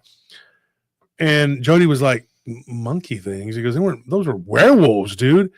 And when he said that, this one blonde-haired guy comes out. He goes, big, muscular, blonde-haired guy comes out, and he's like, he's putting on his overall, and he goes, where at? And he tells him where they're at. So he goes and runs and jumps in the truck with this other guy, and they take off to go down there to investigate. He says about an hour goes by, and then they come back, and they were like, we didn't see him. So he asked the blonde-haired guy, he's like, hey, you got a minute? And the guy says, my name is Caleb. And no, I don't. And he walks inside, and he's like, oh, okay. He goes, so I'm sitting on the porch, and he goes, we'll wait until the morning. They didn't have a phone. That wasn't unusual either, early 90s, and living off the grid or whatever, raising crops. Green corn. Yeah. Yeah, they were growing a bunch of it. And so he goes, I go down the back with one of these people that had picked me up. And he goes, that guy's name was Josh, the one that was driving. He goes, and Josh he's a big, long-haired guy too. And he says, we were on the back, and I see this field back there is just full of marijuana. And he's just like, oh shit, And so he comes around to the front, and that guy Caleb is sitting on the porch. He's got like this rocking chair, and he's just sitting there holding a rifle, like a .308. And he says, I got something for their ass. So then the guy goes, look, man, Jody says, look, can you tell me what that was? And he goes, oh yeah. He goes, those come from the government. That's what the guy told him. And I'm laughing because, we really don't know, but this is what he thought, because he was a super paranoid guy. And he tells this guy, he's like, they come from the government. They are literally grown in the lab, and they send them here to try to catch us. And then immediately Jody was looking at Josh, and Josh was like, I don't know if I believe that. And so then when Caleb goes inside, he goes, they are government agents. They're people, and they work for the government. And he goes inside, and Josh is like, that's bullshit. And he's like, Randy's the smart one. Caleb is crazy.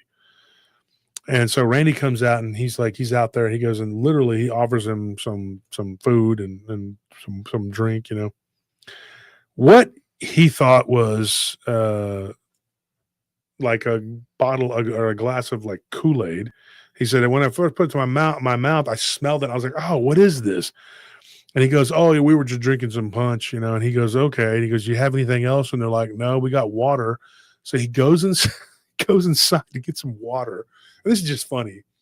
And he goes, I'll take some water. And he goes and turns the tap on, and it's like rusty color. And he's like, okay. And he's like, it looked like it rained out there. He goes, no, that was the septic went out, you know, and it's all over the place. And he's like, oh, okay, I was standing in that, you know, because it was pretty bad, dude. It was like, you know, hellbilly, you know. Yeah. He was like, dude, it was rough. It was rough. Okay. And for the 518 people in here, I've been to places like this. You just make the best of it, right? I grew up very eclectic, say the least. Was exposed to a lot of different types of people, a lot of different cultures, and you just have to figure it out and blend in. You do what you got to do, right? Right. I mean, you know, it just, you know, end up in some weird places, man. You know, I mean, I've ended up in like people like hanging out with a bunch of Jewish people, and they were jumping around and picking up chairs. I'm not even joking. I mean, I thought I was going to do security, and they're like, well, we don't need it. We're going to stay and eat with us, whatever. And I just hung out and was like clapping or whatever. But I've also been in places where people were just like trying to give me literature about the Klan. I'm not even joking. And I'm just like, oh, okay. And I've ate with them and been cool with them. And then I just kind of moonwalk back to my vehicle and be like, hey, you know what? I doubt you're going to have one of those sheets that's going to fit me. I'll call you. Don't worry. I'll call you. Don't call me. Right. And this is, you know, you just end up in places. You do stuff. You do whatever. Mm-hmm. I've been to Arabic weddings.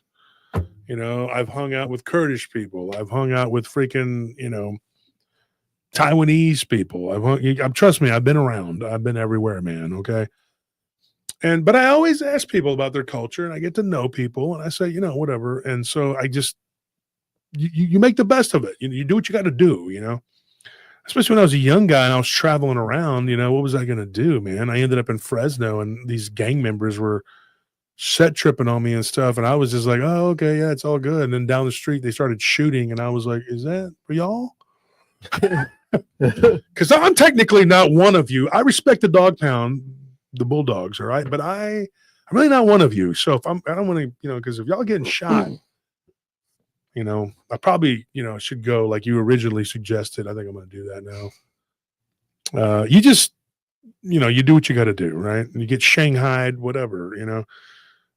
But these guys, I can relate to some of this because I know how that is, that whole thing. I had some friends from back in the day from my hometown and beyond, dude. They still live like that. And everything is the government. Now, I'm not saying it's not at times, but, you know, not every drone that some kid's flying from the next property is a government agent there to unalive you. Okay. But we're sitting there talking. He says, we're sitting there talking to this guy. He goes, and he's like getting weirded out. That dude, Randy, he's getting weirded out. He goes, I haven't seen these things. He goes, but my brother, I guess that was his brother. He goes, my brother Caleb has, and he's convinced that they are able to shapeshift. And he believes that they were sent here by the shadow government. Right? One of the things that was striking to this dude about that, he goes, I stayed friends with Josh and Amy over the years. He's like, and I'll never forget, we were at a place called Dance Across Texas. Now, folks, that is an old country and western bar, huge country western dancing.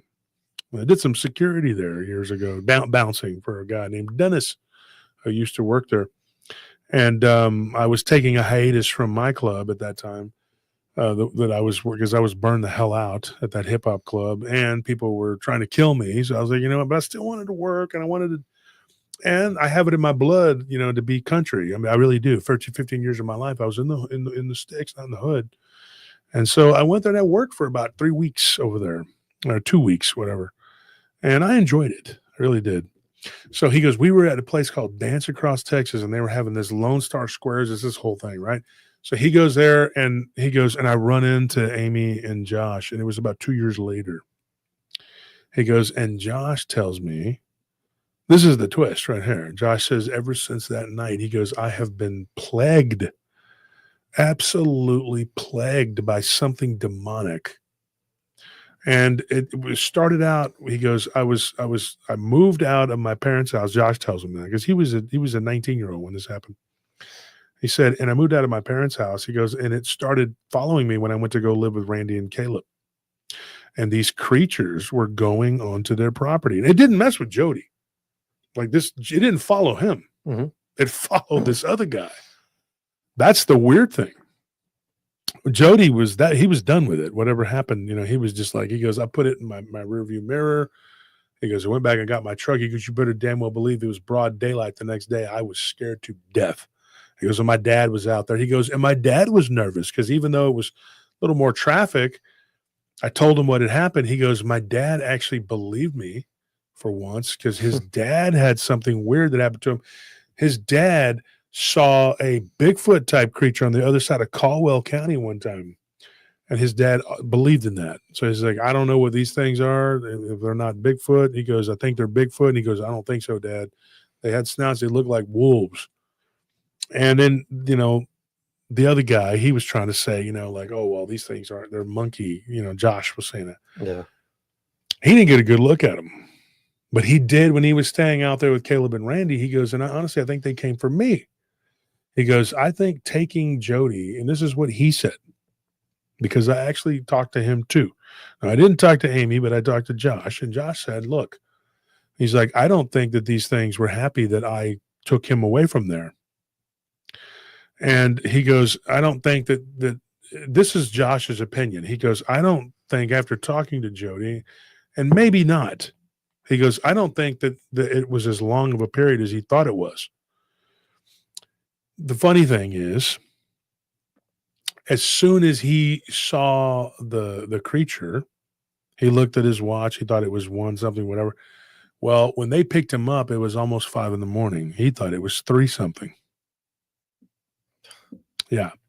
So Jody says, absolutely, I was there longer than I thought I was. Right? He goes, but who knows how long I was sitting there, in that truck thinking, oh, I'm going to be werewolf poop, whatever. These things were messing with me. He goes, and they drained my energy. He goes, I was so tired. I fell asleep on the front porch in a rocking chair. I got up the next day that we went down to the payphone. We drove by my truck and there was a general store there. He goes, and I used the payphone, called my dad. Dad shows up about 10 a.m. He says that his dad couldn't show up right away because it was the weekend. And like I said, I think the next day was Saturday or maybe it was Sunday, but he said 2 days before, a couple days before, something like that. So I'm not 100% sure. But he said that his dad shows up. His dad was a mechanic. Funny thing is, him and his dad didn't get along. They never got along. And when his dad wanted to do some work on his truck, he goes, he would always make me do it and he would supervise. And here's the thing, he'd bitch and yell and scream at me. Mm-hmm. He goes, made me not want to do anything. And he goes, and then he called me lazy. He goes, I wanted to yell at him and tell him, dude, I work 2 jobs. I'm not freaking lazy. I just don't want to hear your mouth screaming and yelling at me, right? So he said, I can relate, parents are always getting on you, whatever. And so he says, dude, this is what happened. He said, we're driving out, we stop at this barbecue joint, down the road, whatever. Me and my dad are in there eating. And my dad tells me, he says, this is what he told Jody. He said, when I was a teenager, when I was 18, I was out hunting on the other side of Caldwell County. And these 2 hogs come running out by the fence line. He goes, and then I see this thing chasing him and it goes under the barbed wire fence, crawled under it. Right. Mm. Pops up. He goes and looks at us. He goes, the whole thing was covered. Its face was covered with hair all over its body, just completely covered. But he goes, I could look at it. It looked very like prehistoric, but kind of ape-like too. He's like, and then this thing, he's like, just bolted towards us. He's like, and we're sitting there in the truck at this point, and he's like, we weren't hog hunting. We were deer hunting. He goes, and it was in November and he was young, He goes, and we just started driving backwards. They were heading to a deer stand. Mm-hmm. And he goes, and we drove backwards for like a mile through a pasture going fast. And there were no trees or anything because they were on either side, you know. And he goes, and then we ended up almost going off into a ditch, and then this thing veered off. And then this is kind of funny. Jody's like, really? Why did it lose interest? He goes, because my friend Curtis got out and just started shooting it. And he goes, he shot it. He goes, yeah, he just like leaned out the window and opened up like 3, you know, slugs into this thing, you know, from a 30-30 or whatever it was he had. You know, he said he thought it was. He goes, and he had like 3 or 4 rifles, you know, he was like just next, you know, and just started shooting at it. And he goes, what happened? He goes, well, it bled. It really did. It bled. He's like, but it didn't phase it. It just ran. And he goes, when it got hit in the neck, it kind of put its hand up to its neck and then ran. And that was it. And he goes, but I saw it. He goes, and so what you saw, and he goes, and this is the first time, he goes, my dad ever told me he loved me. He goes, I was 21 years old. Dang. He says his dad's drinking coffee and he puts his hand on him. He goes, I'm sitting there eating an omelet and he holds my hand, like his hand over mine. And he says, I love you, son. He goes, I know I don't say it enough. And he's like, son of a bitch, you don't ever say it at all. You've never said it at all, period, you know. Sad thing is, the very next summer, his dad passed away, just suddenly of a heart attack. Very unhealthy. Didn't take care of himself. Was supposed to be on like 3 different blood pressure medications. Didn't take them. Didn't take care of himself. He goes, and it was sad. He goes, because me and my dad over that year, he's like, we got really close. We got really close. He goes, it wasn't the 94 summer, it was the summer of 95. He goes, when he passed away, he goes, but that time we had together, he goes, we got close. It was about 1.5 years. He goes, and it was sad. He goes, because if he would have passed away before that, I probably wouldn't even have cared. You know, isn't that crazy how life works? But anyways, that's that. But getting back to this guy, Josh now, he's living with Caleb, Randy, this other kid, I don't know his name, and this girl whose name was Wanda. And he says, we're living there. He goes, and Wanda is Randy's girlfriend. She comes running in the house, and they had eggs, you know, from the chickens.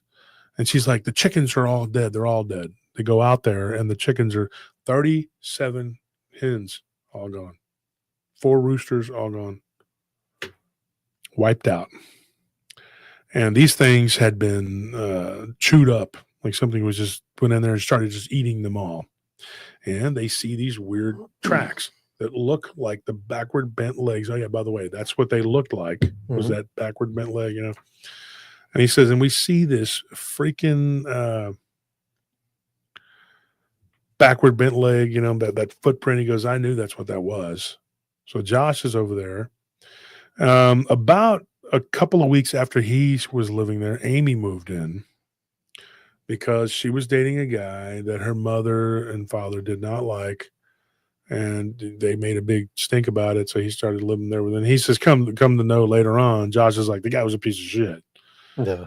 He's like, when this thing showed up at our front doorstep trying to get into our house, he's like, this guy ran and hid under the bed and left his girlfriend, Josh's sister, in the living room with him and Randy and Wanda.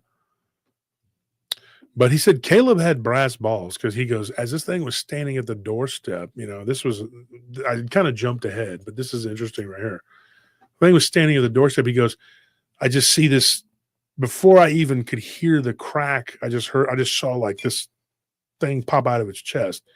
He's like, and then I realized it was a bullet.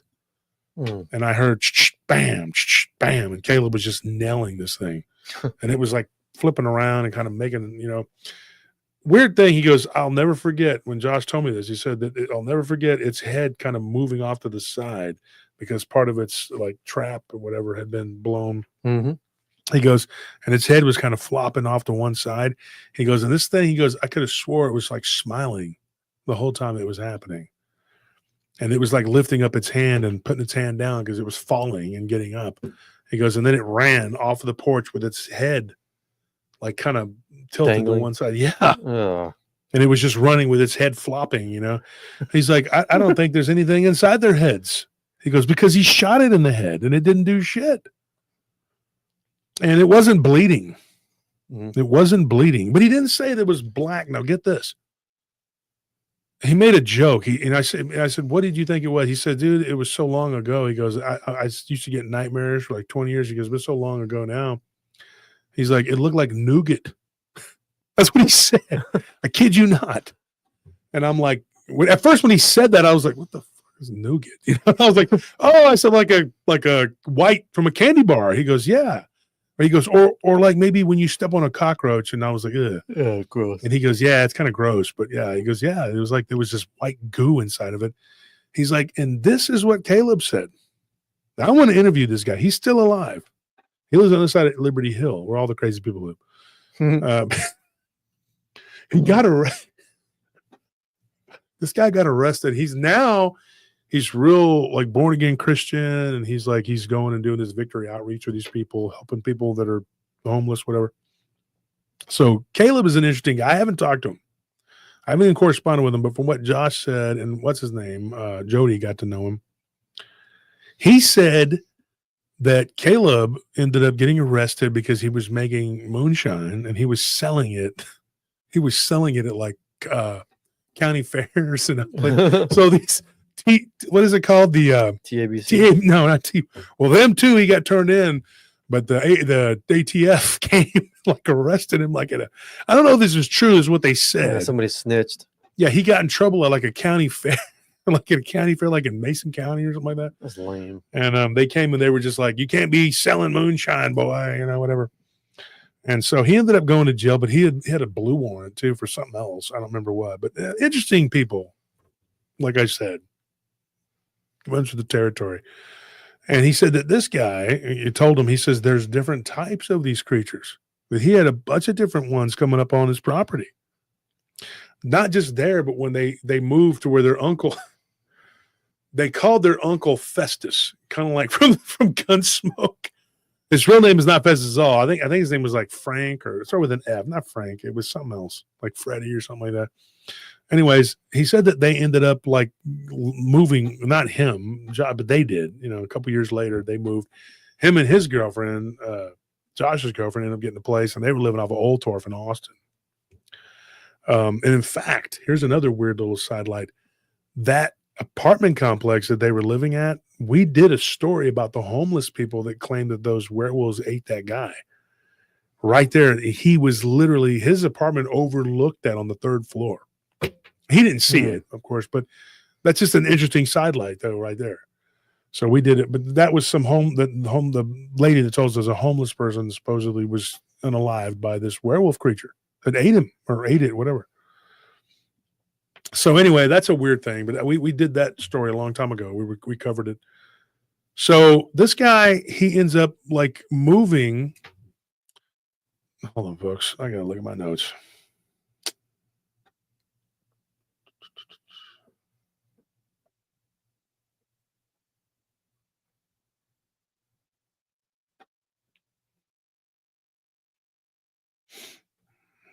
Okay, hold on. All right. So Uncle Festus, not Fester, Festus, which is not his real name, but that's what they called him because his name started with an F. But he talk like that, you know. That's why they called him that.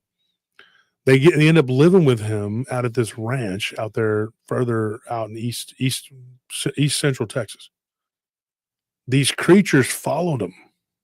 Once Josh moved away, he no longer had that, but he had one terrifying thing that happened to him when he was living at that apartment complex in Old Torf. Now, get this. This happened, like, this is the first place he moved to after he was living with these crazy people over there at the Rob Zombie house. Hey, he called it that. Not me. I didn't make that. I mean, that's what he called it, man. And even Caleb and the other guy, Randy, said, yeah, it's like Rob Zombie house. You know, Yeah. because it was a big, nice house. Like, you know, he was telling me about it. It had a wraparound porch. It was nice.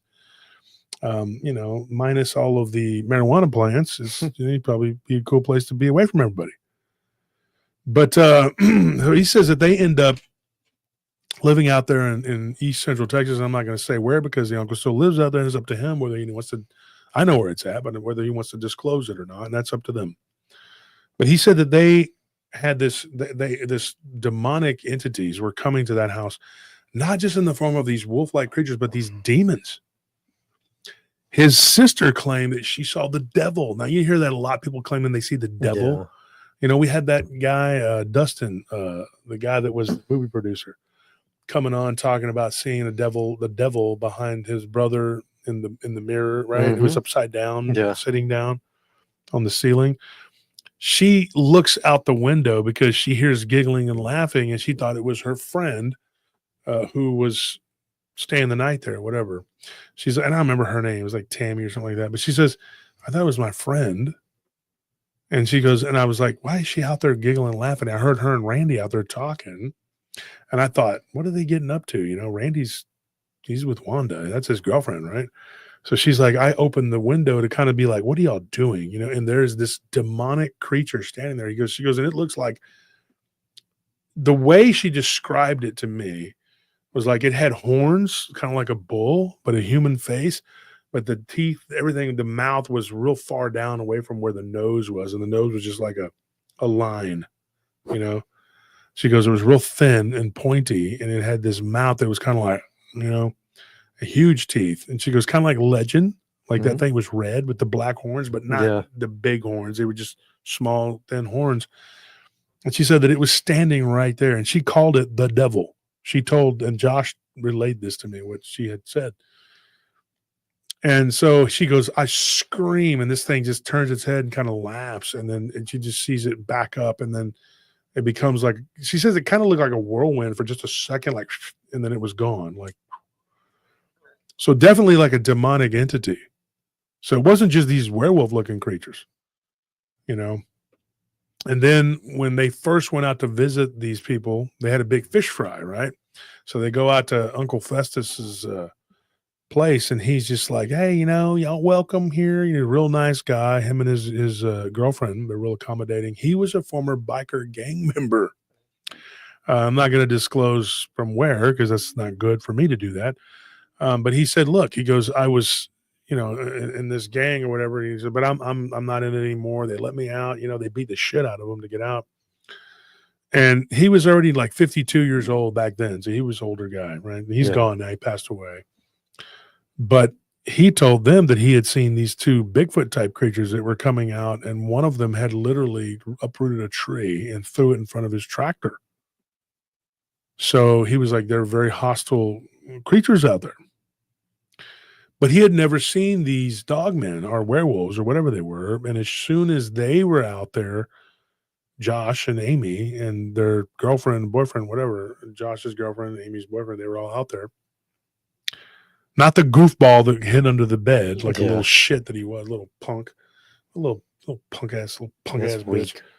Excuse my language, but I can't stand people like that. It's okay to be scared, but like a coward, dude. There's a limit. I mean, everybody else is dealing with it. I mean, you know, I mean, if it's hiding and running is to be prudent, you know, like because everybody's doing it, maybe.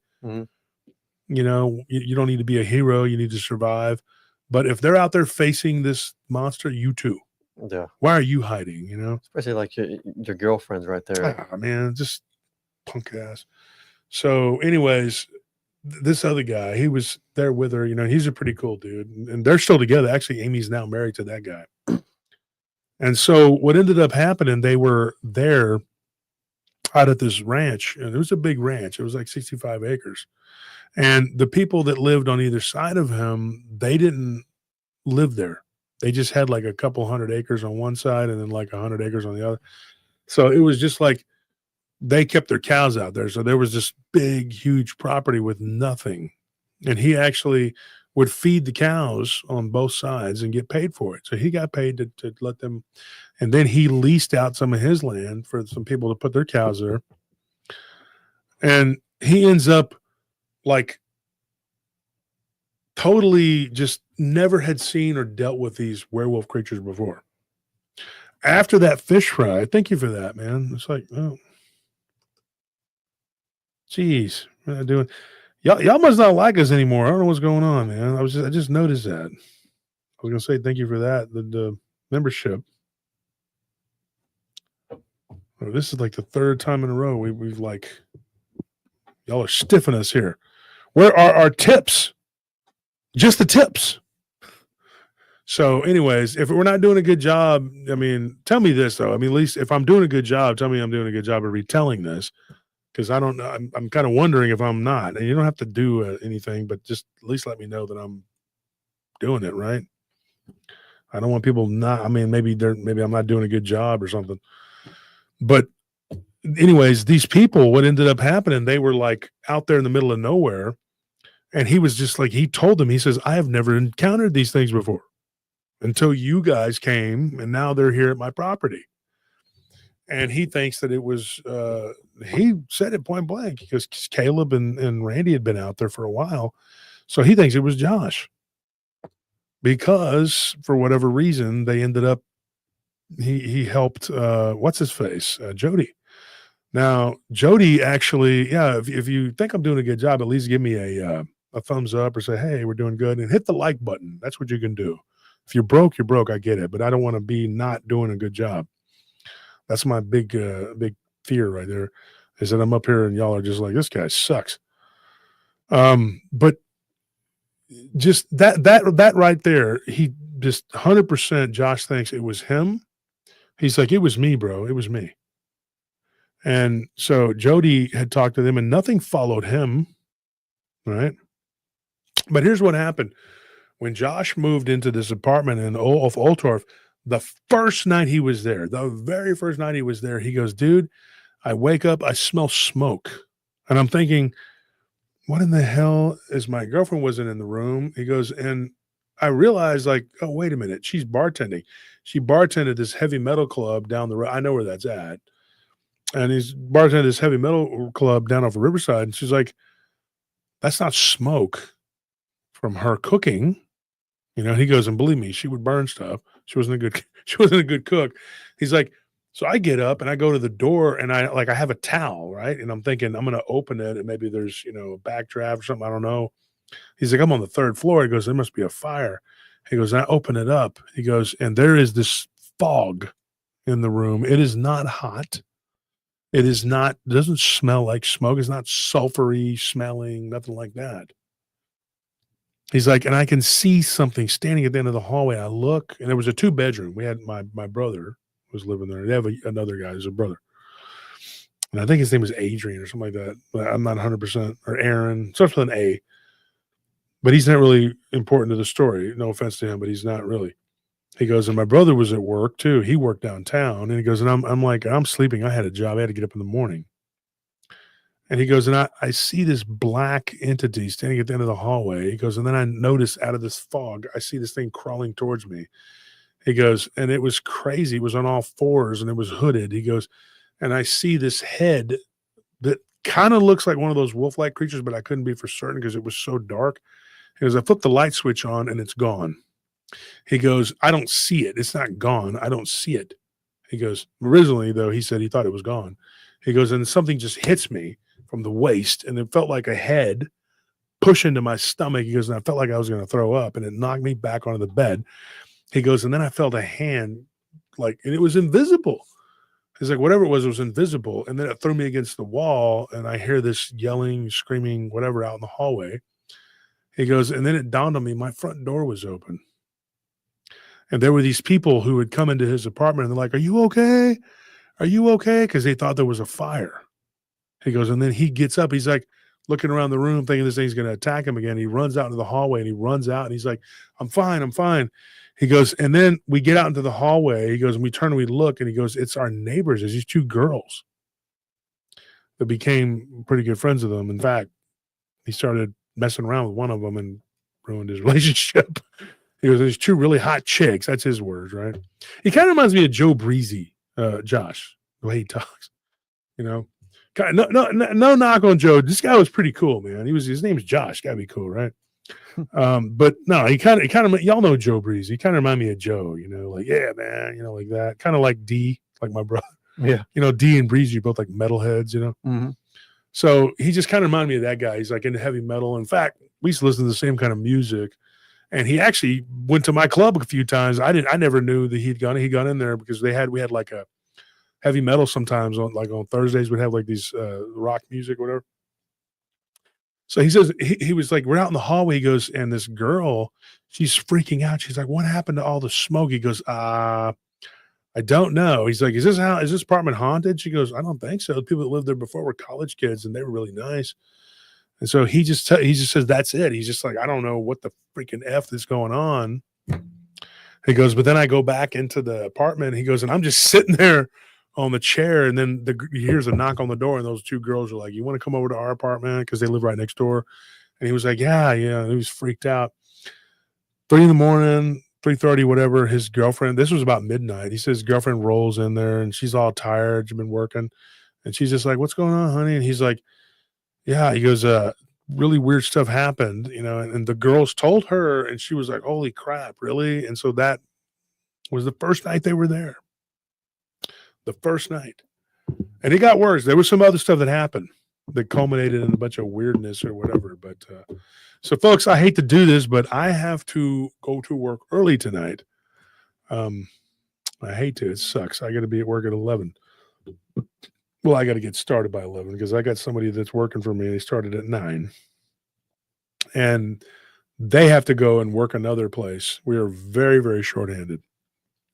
So that's okay because I'm going to go in and I'm going to work and, whatever. And God knows we need the help. So anyways, folks. But anyways, we'll continue this, and I hate to leave with 546 people in the chat, but I have no choice. I have to leave. We got a few more minutes, though. I'm going to leave it there, though, and I'm going to come back to this, and we'll do it again. In fact, there's a lot to talk about, so I'll probably do it again on Sunday. I still got a ton of notes in here, to go through.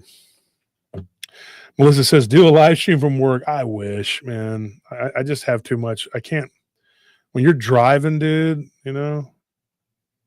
just, it sucks.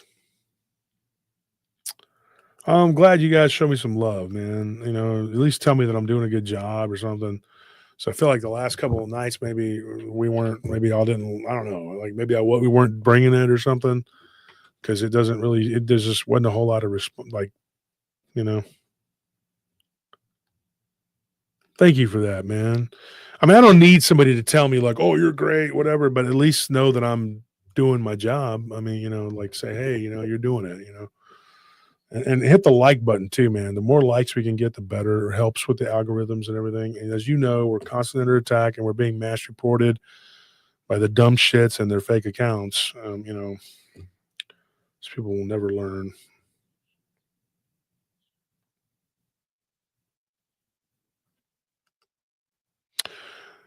What is that, Carrie? What is Vernal? She said Vernal had what did Carrie talking about her? Carrie's had some really interesting experiences. Good friend of mine, Carrie.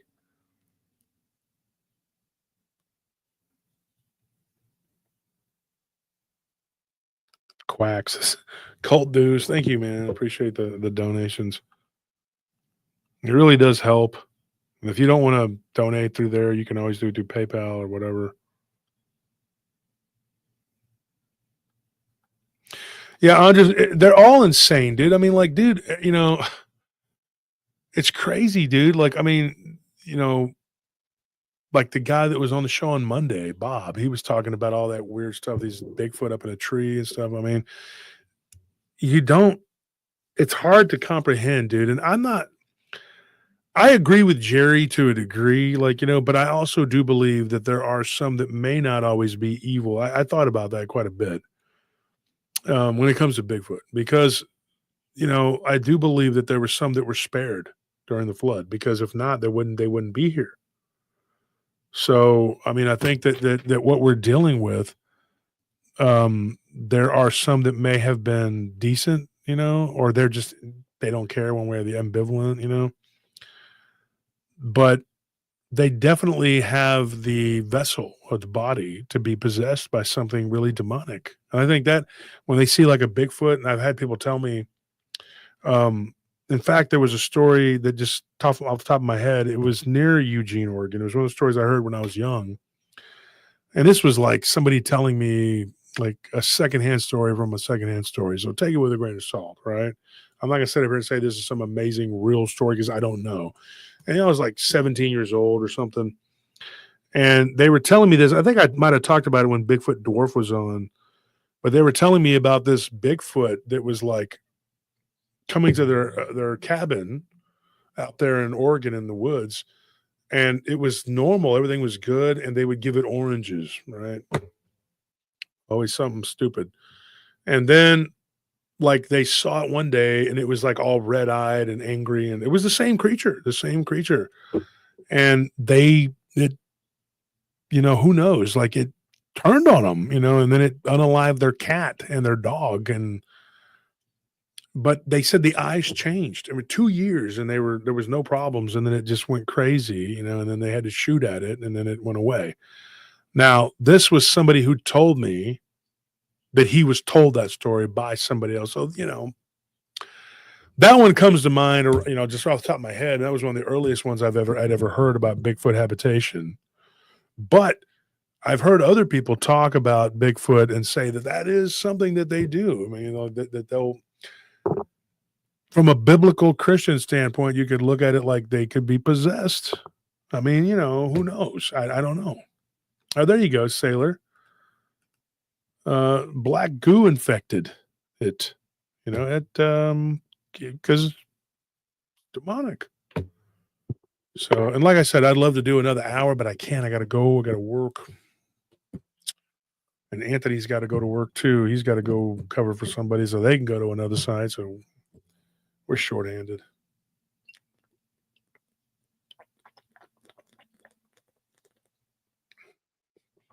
We've had 3 no call, no shows from 3 different people. 2 of these people, the one person doesn't even know the other 2. The other 2 might know each other vaguely.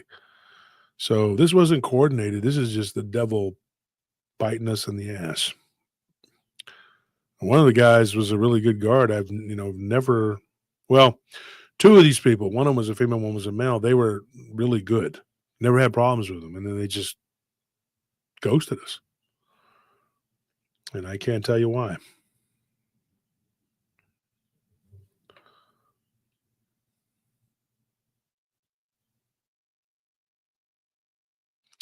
Yes, they were. These were the Minnesota North Stars years and years ago, like back in the 80s or whatever.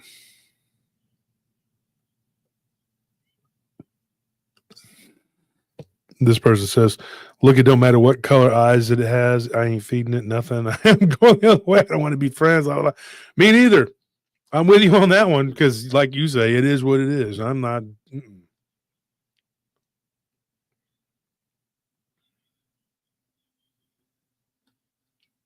Anybody got a question?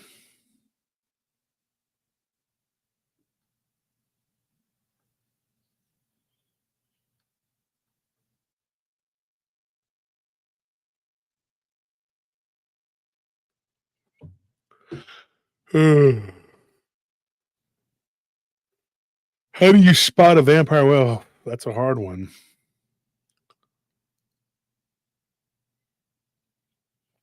There's a guy whose information I gave to the people that are doing the show on the History Channel. I hope it's a good show. I hope it they're really nice people, and I hope it works out. But that guy, I was talking to him today. I interviewed 3 different people today. Didn't talk to Josh or Jody today. And see how it worked, man? I met his brother Carl at the cologne counter, and Alum is his name. He's over there yeah, that guy, he's got a show about the weird stuff.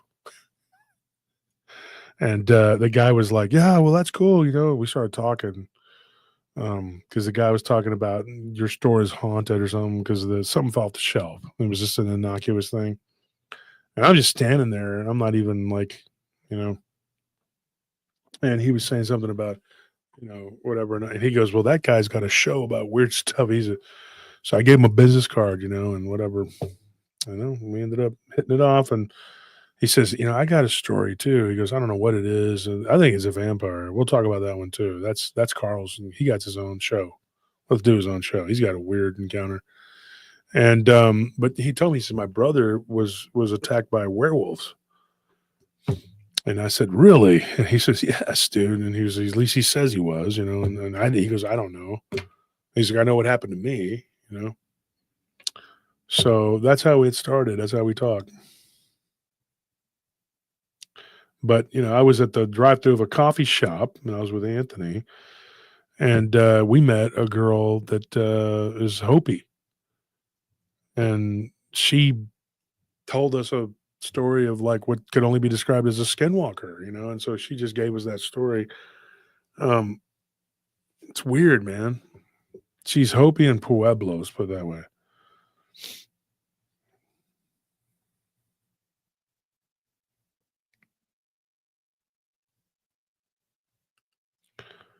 So Mike Candy is that your name, man? Candy Ass? Is that what your name? Are you trolling me here? Do you ever get stories from California, Los Angeles, San Francisco, or Modesto? Yes. In fact, I think we talked about Modesto just the other day on the show. We had something we were talking about. Definitely Los Angeles, San Francisco, the Bay Area. Yeah, we've gotten stories. I'm starting to learn now. Excuse me. I'm starting to learn now that San Francisco and San Jose, well, they're close to each other,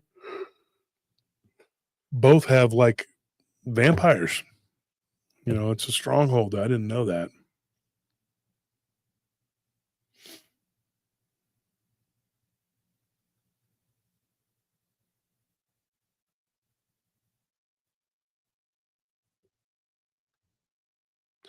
You know, that is something, Jennifer, you know, people don't realize like how you could have something happen to you after you are at a scary movie. There was a guy named Greg or not Greg, his name was Craig, who messaged me. I need to do his story. He was at a theater. This happened in California, but it wasn't in San Francisco or Los Angeles, whatever. I can't remember the name of the town he was in. It was in the Central California. And he was like one of the only people in the theater. And there was this other guy that was there. And he swears up and down that this guy, like his head, like he moved his head real fast and he changed into another person. Then he went home and he started having all kinds of like weird stuff happen to him. I can't remember his name. I gotta look him up. I gotta find that story. That one was pretty interesting. I had that one a couple years ago. I don't know. I got that when I was on I was on somebody's show. Oh yeah, never mind. It was that freaking pork pie hat fiction writer dickhead. No, he's a dickhead. I'm just gonna say it. He's a dickhead. He's full of shit. He's a liar. Unfortunately, his channel is growing. He's full of shit. He writes fiction books. How can you trust that? But I was on that show and there was somebody watching it. It used to be one of their listeners. And so he messaged me. And so I had talked to that guy. I don't remember if he was like, I don't think he was like a listener of their show. I think he used to like follow like Cryptid, whatever her name is, Cryptid Hunters or whatever.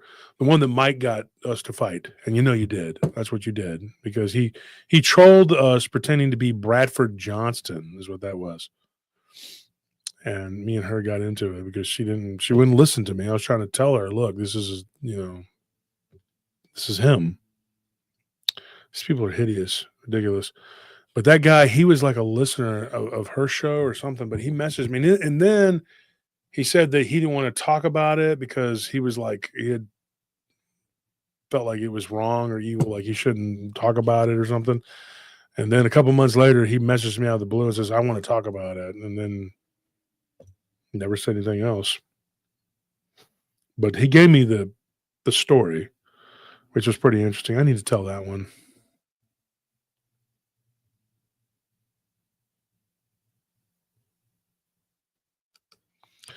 So what is this? Mike says, well, one thing, I was talking to these homeless people, and this was in Modesto, and they're in this place. This person could swear that these people were vampires, and they had to leave, and they were, yeah. Well, Jody's brother Carl swears up and down that he had an encounter with something that was like a vampire. No, it wasn't like it was. I'm certain of it. But he, that's the thing.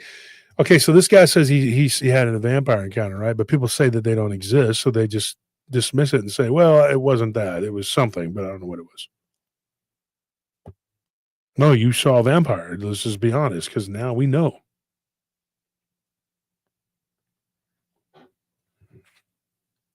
Hey, Mickey, how you doing? But yeah, I was on that guy's show, and there were a few people that because that show that I did with him, it got 14,000 views in like 2 weeks. And that was the most they'd ever gotten on that stupid channel, and they just sat there like, that's how they acted the whole time I was on there. Oh, DA. Yeah, you know what I'm talking about, you beady-eyed little turd, and he's one of the filthy five.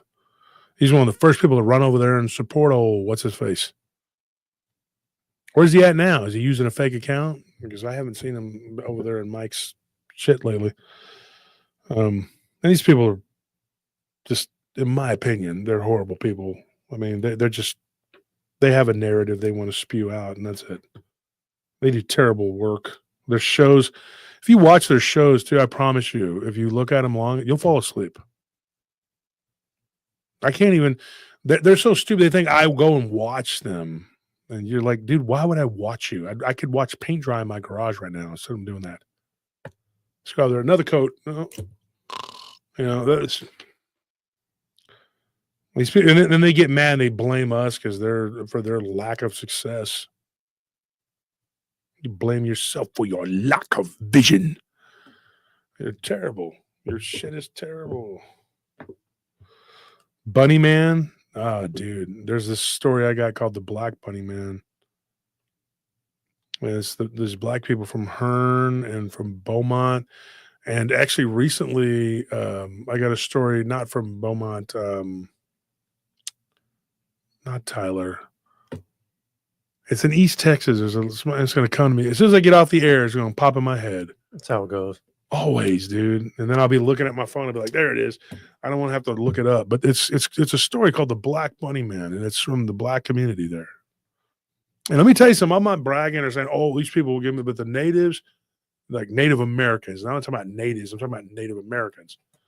Like, you know, people like Indian people, but not from India, from here. Them and people in the black community will absolutely tell me stuff that they won't tell other. I promise you, they'll tell me and they won't tell other people. They won't tell these other hosts. They will not. And if they start talking about, oh, yeah, I was talking to somebody native, yeah, bullshit. I can name the ones that have been on my show and the ones that have given us encounters and given us, you know, carte blanche to tell their encounters. And these people, bullshit. I think a couple of them might end up going, they're going to be on that History Channel. I hope they put Craig Brand on there. He has some good stuff. He's one. And I hope Jerry gets on there. I don't know if he's agreed yet or not, but it's going to be a hell of a show if they use the people that we gave them. And we gave them a lot. It's funny when somebody asks me if I have witnesses, I'm like, dude. It's like on Gladius. He's like, fire weapons? Oh, do I have fire weapons? I have a lot of witnesses. Like, I need like at least 20 names. I give them 40. I'll give you 40. I give you 50. Now, whether they'll do it or not, or if they'll make the cut, that's, it's up to them, but I mean, but hopefully I think I got this guy. He's going to he's going to be on there. He's another one. There was in the military when it happened. It's going to be good.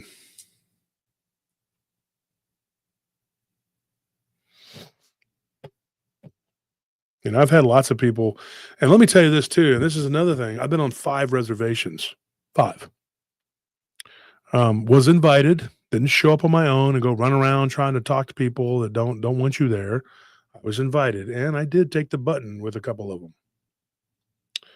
Okay, I'm lying. I took the button with one. I just dropped LSD with you. Young man. I mean, at least I'm honest, and I smoked some weed with some friends of mine that were native up there, but I've been all over, man. I'm telling you, I've been everywhere, man. Met a lot of interesting people. That's funny. This guy says Donnie DeMarco is a very interesting movie about portals. Donnie Darko, you mean?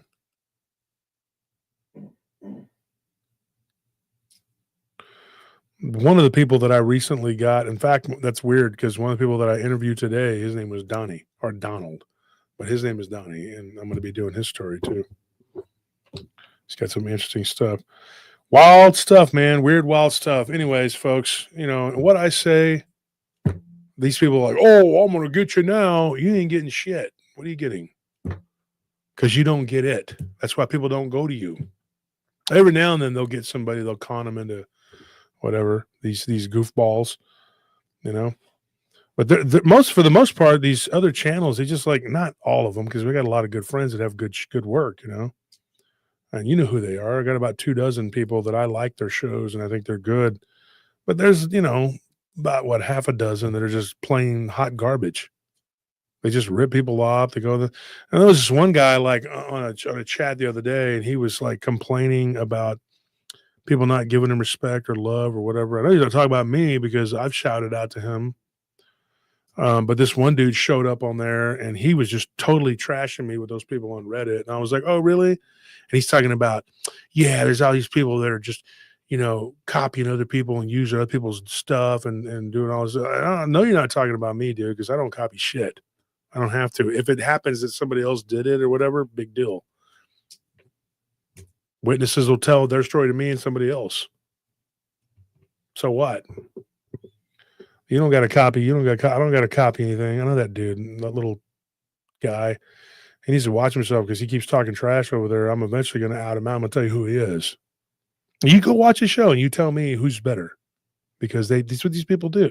Talk all this shit because the green-eyed monster, they get jealous. So then they're like, I got to do something about this. You know? Me, I'm just like, we're just here doing our thing. We're doing our thing.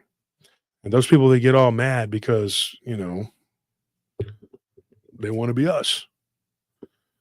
There is no substitute for hard work.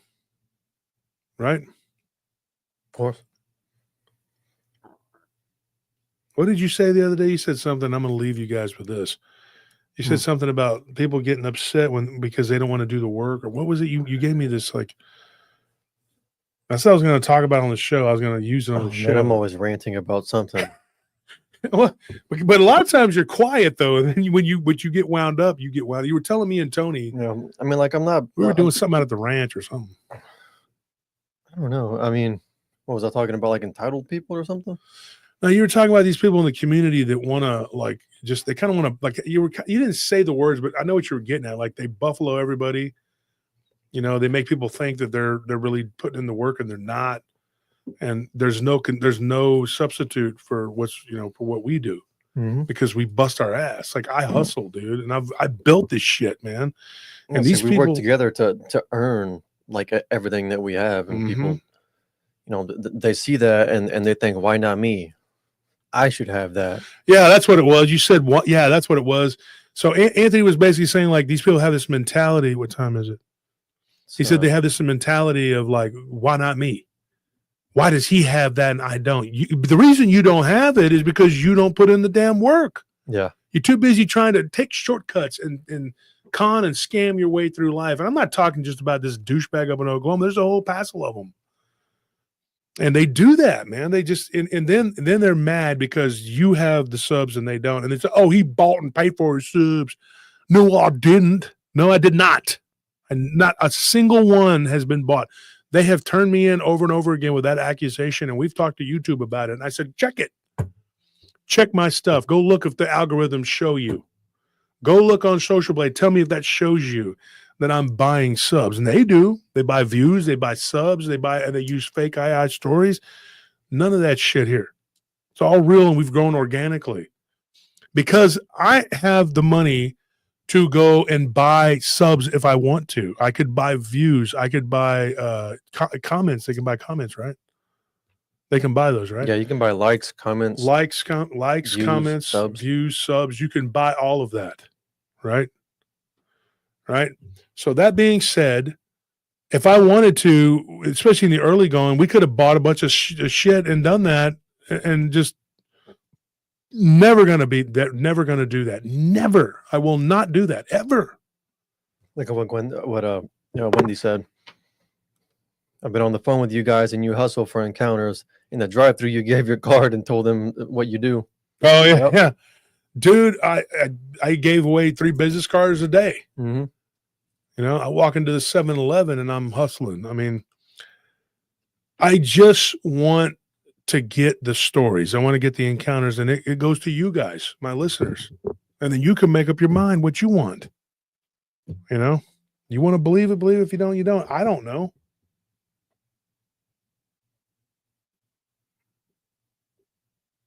But I'll tell you this: when I talk to somebody, I can get people to open up like nobody else. You know why? Because, like they said, I'm genuine. I'm trying to toot my own horn. Yeah. But I talk to these people, and I genuinely, because I care about them, and I make friends with them because I've become friends with these people. And that resonates with people. You have had something horrific happen to you. I have too. I've had several things that have happened that were horrific and a lot of minor things. But I get it. I know. And I'm not going to tell you that you're full of shit. That's what these people do. I made that mistake years ago with some people about the LBO, and I regret it. I never got that story. So it's unfortunate. Those people probably went away thinking, well, nobody believes us. They went on with their lives. They probably don't even know my show exists now. You know, I could have got, that was when I was on the other show. And they probably just think, well, I just, but Joe Doyle was on here on Monday from Hellbent, and he was saying what he saw on the thermal. And me and him talked about that at length about what he saw, because believe it or not, like me, love me, hate me, whatever, it doesn't matter. When somebody comes across some evidence, they come to me with it.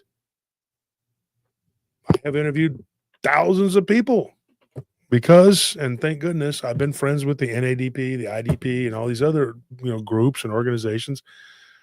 And I'm not the authority. People are like, oh, he set himself up as the authority. The hell I did. People just started coming to me because I can break things down and go, da da da da. I'm sorry, my brain works faster than theirs. Sorry, I'm more genuine. And the Native American community and the Black community and the white community and everybody other community wants to talk to me. Most of those people just have little niches. They have that community. That's it. That's all they got. You're not getting anything else. And I promise you, they'll come to me before they'll go to them. I promise you. If you're so native, then why are they not bringing their stories to you?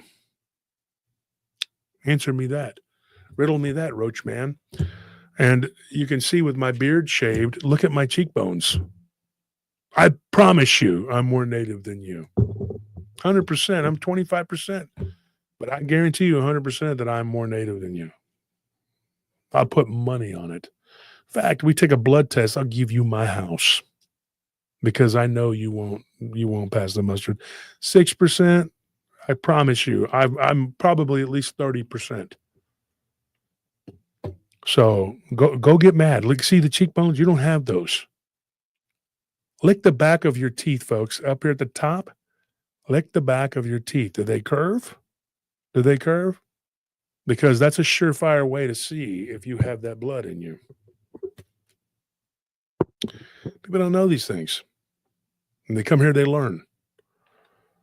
And people just say stupid things or whatever, and they're out of their depths. Out of their depths. Some people were born to do certain things. Some people should stay away from them. But unfortunately, people go and they're entitled. They feel entitled and they think they should do whatever and say whatever. He says, he doesn't get to decide who's native. You're damn right I don't, because if I did, you would not be getting what you get. You would not be, no way, no how.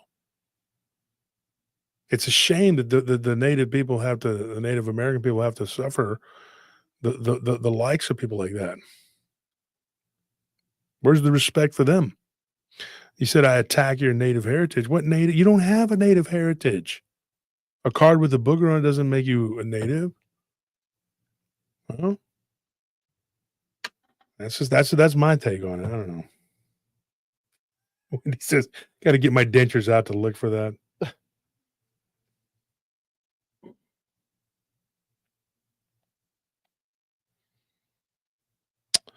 So, anyways, when are we going to be back? We're going to be back. We might end up doing a show Friday or Saturday. I have somebody who wants me to interview them. If that's the case, I'll do it. But we don't do too good on Fridays. It just doesn't happen. Then people will watch the replay, though.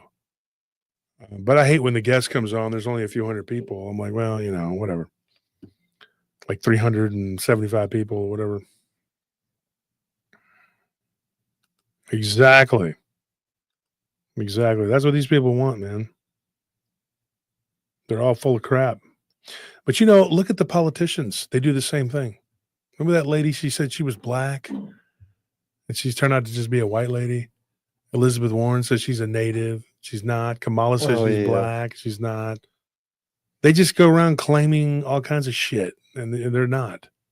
But that's the Dems. And he's one of them. He's a Dem. So he still won't refute that. Come out and refute it, Okie. Tell us the truth. You're a Dem. Why are you going around pretending like you're a Trump guy or whatever you are? And if you are, you are. I don't give a shit about that. But don't be lying to your audience, all 12 of them. You should tell the truth to those real people. There's 12 of them. They're real people. The rest are all fake. So, yeah, in my opinion, your whole shtick is fake. But instead of doing better and bringing yourself up, you just, with your grifting, you just want to attack us. Go sell some more 5-cent rubber ducks for $50. Right?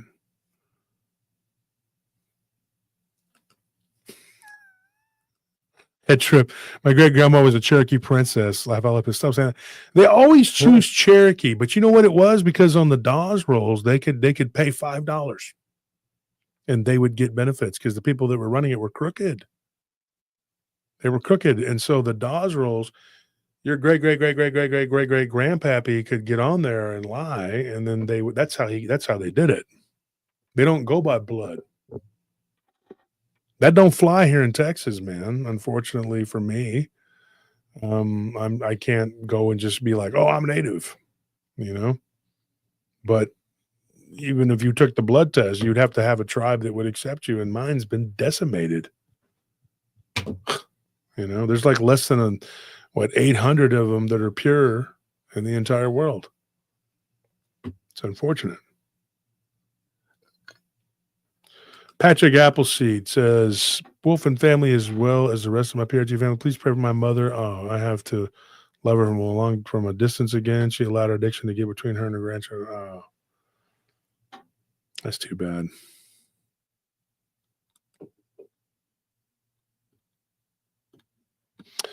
Anyways, folks, I have to go, man. I stayed a little too long, and I love you guys, and I love doing the show, and I wish that we could do more,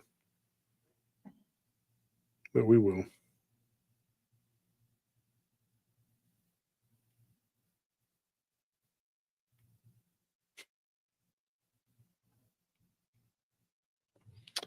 All right, pray for us too. We got something going on, and we need, we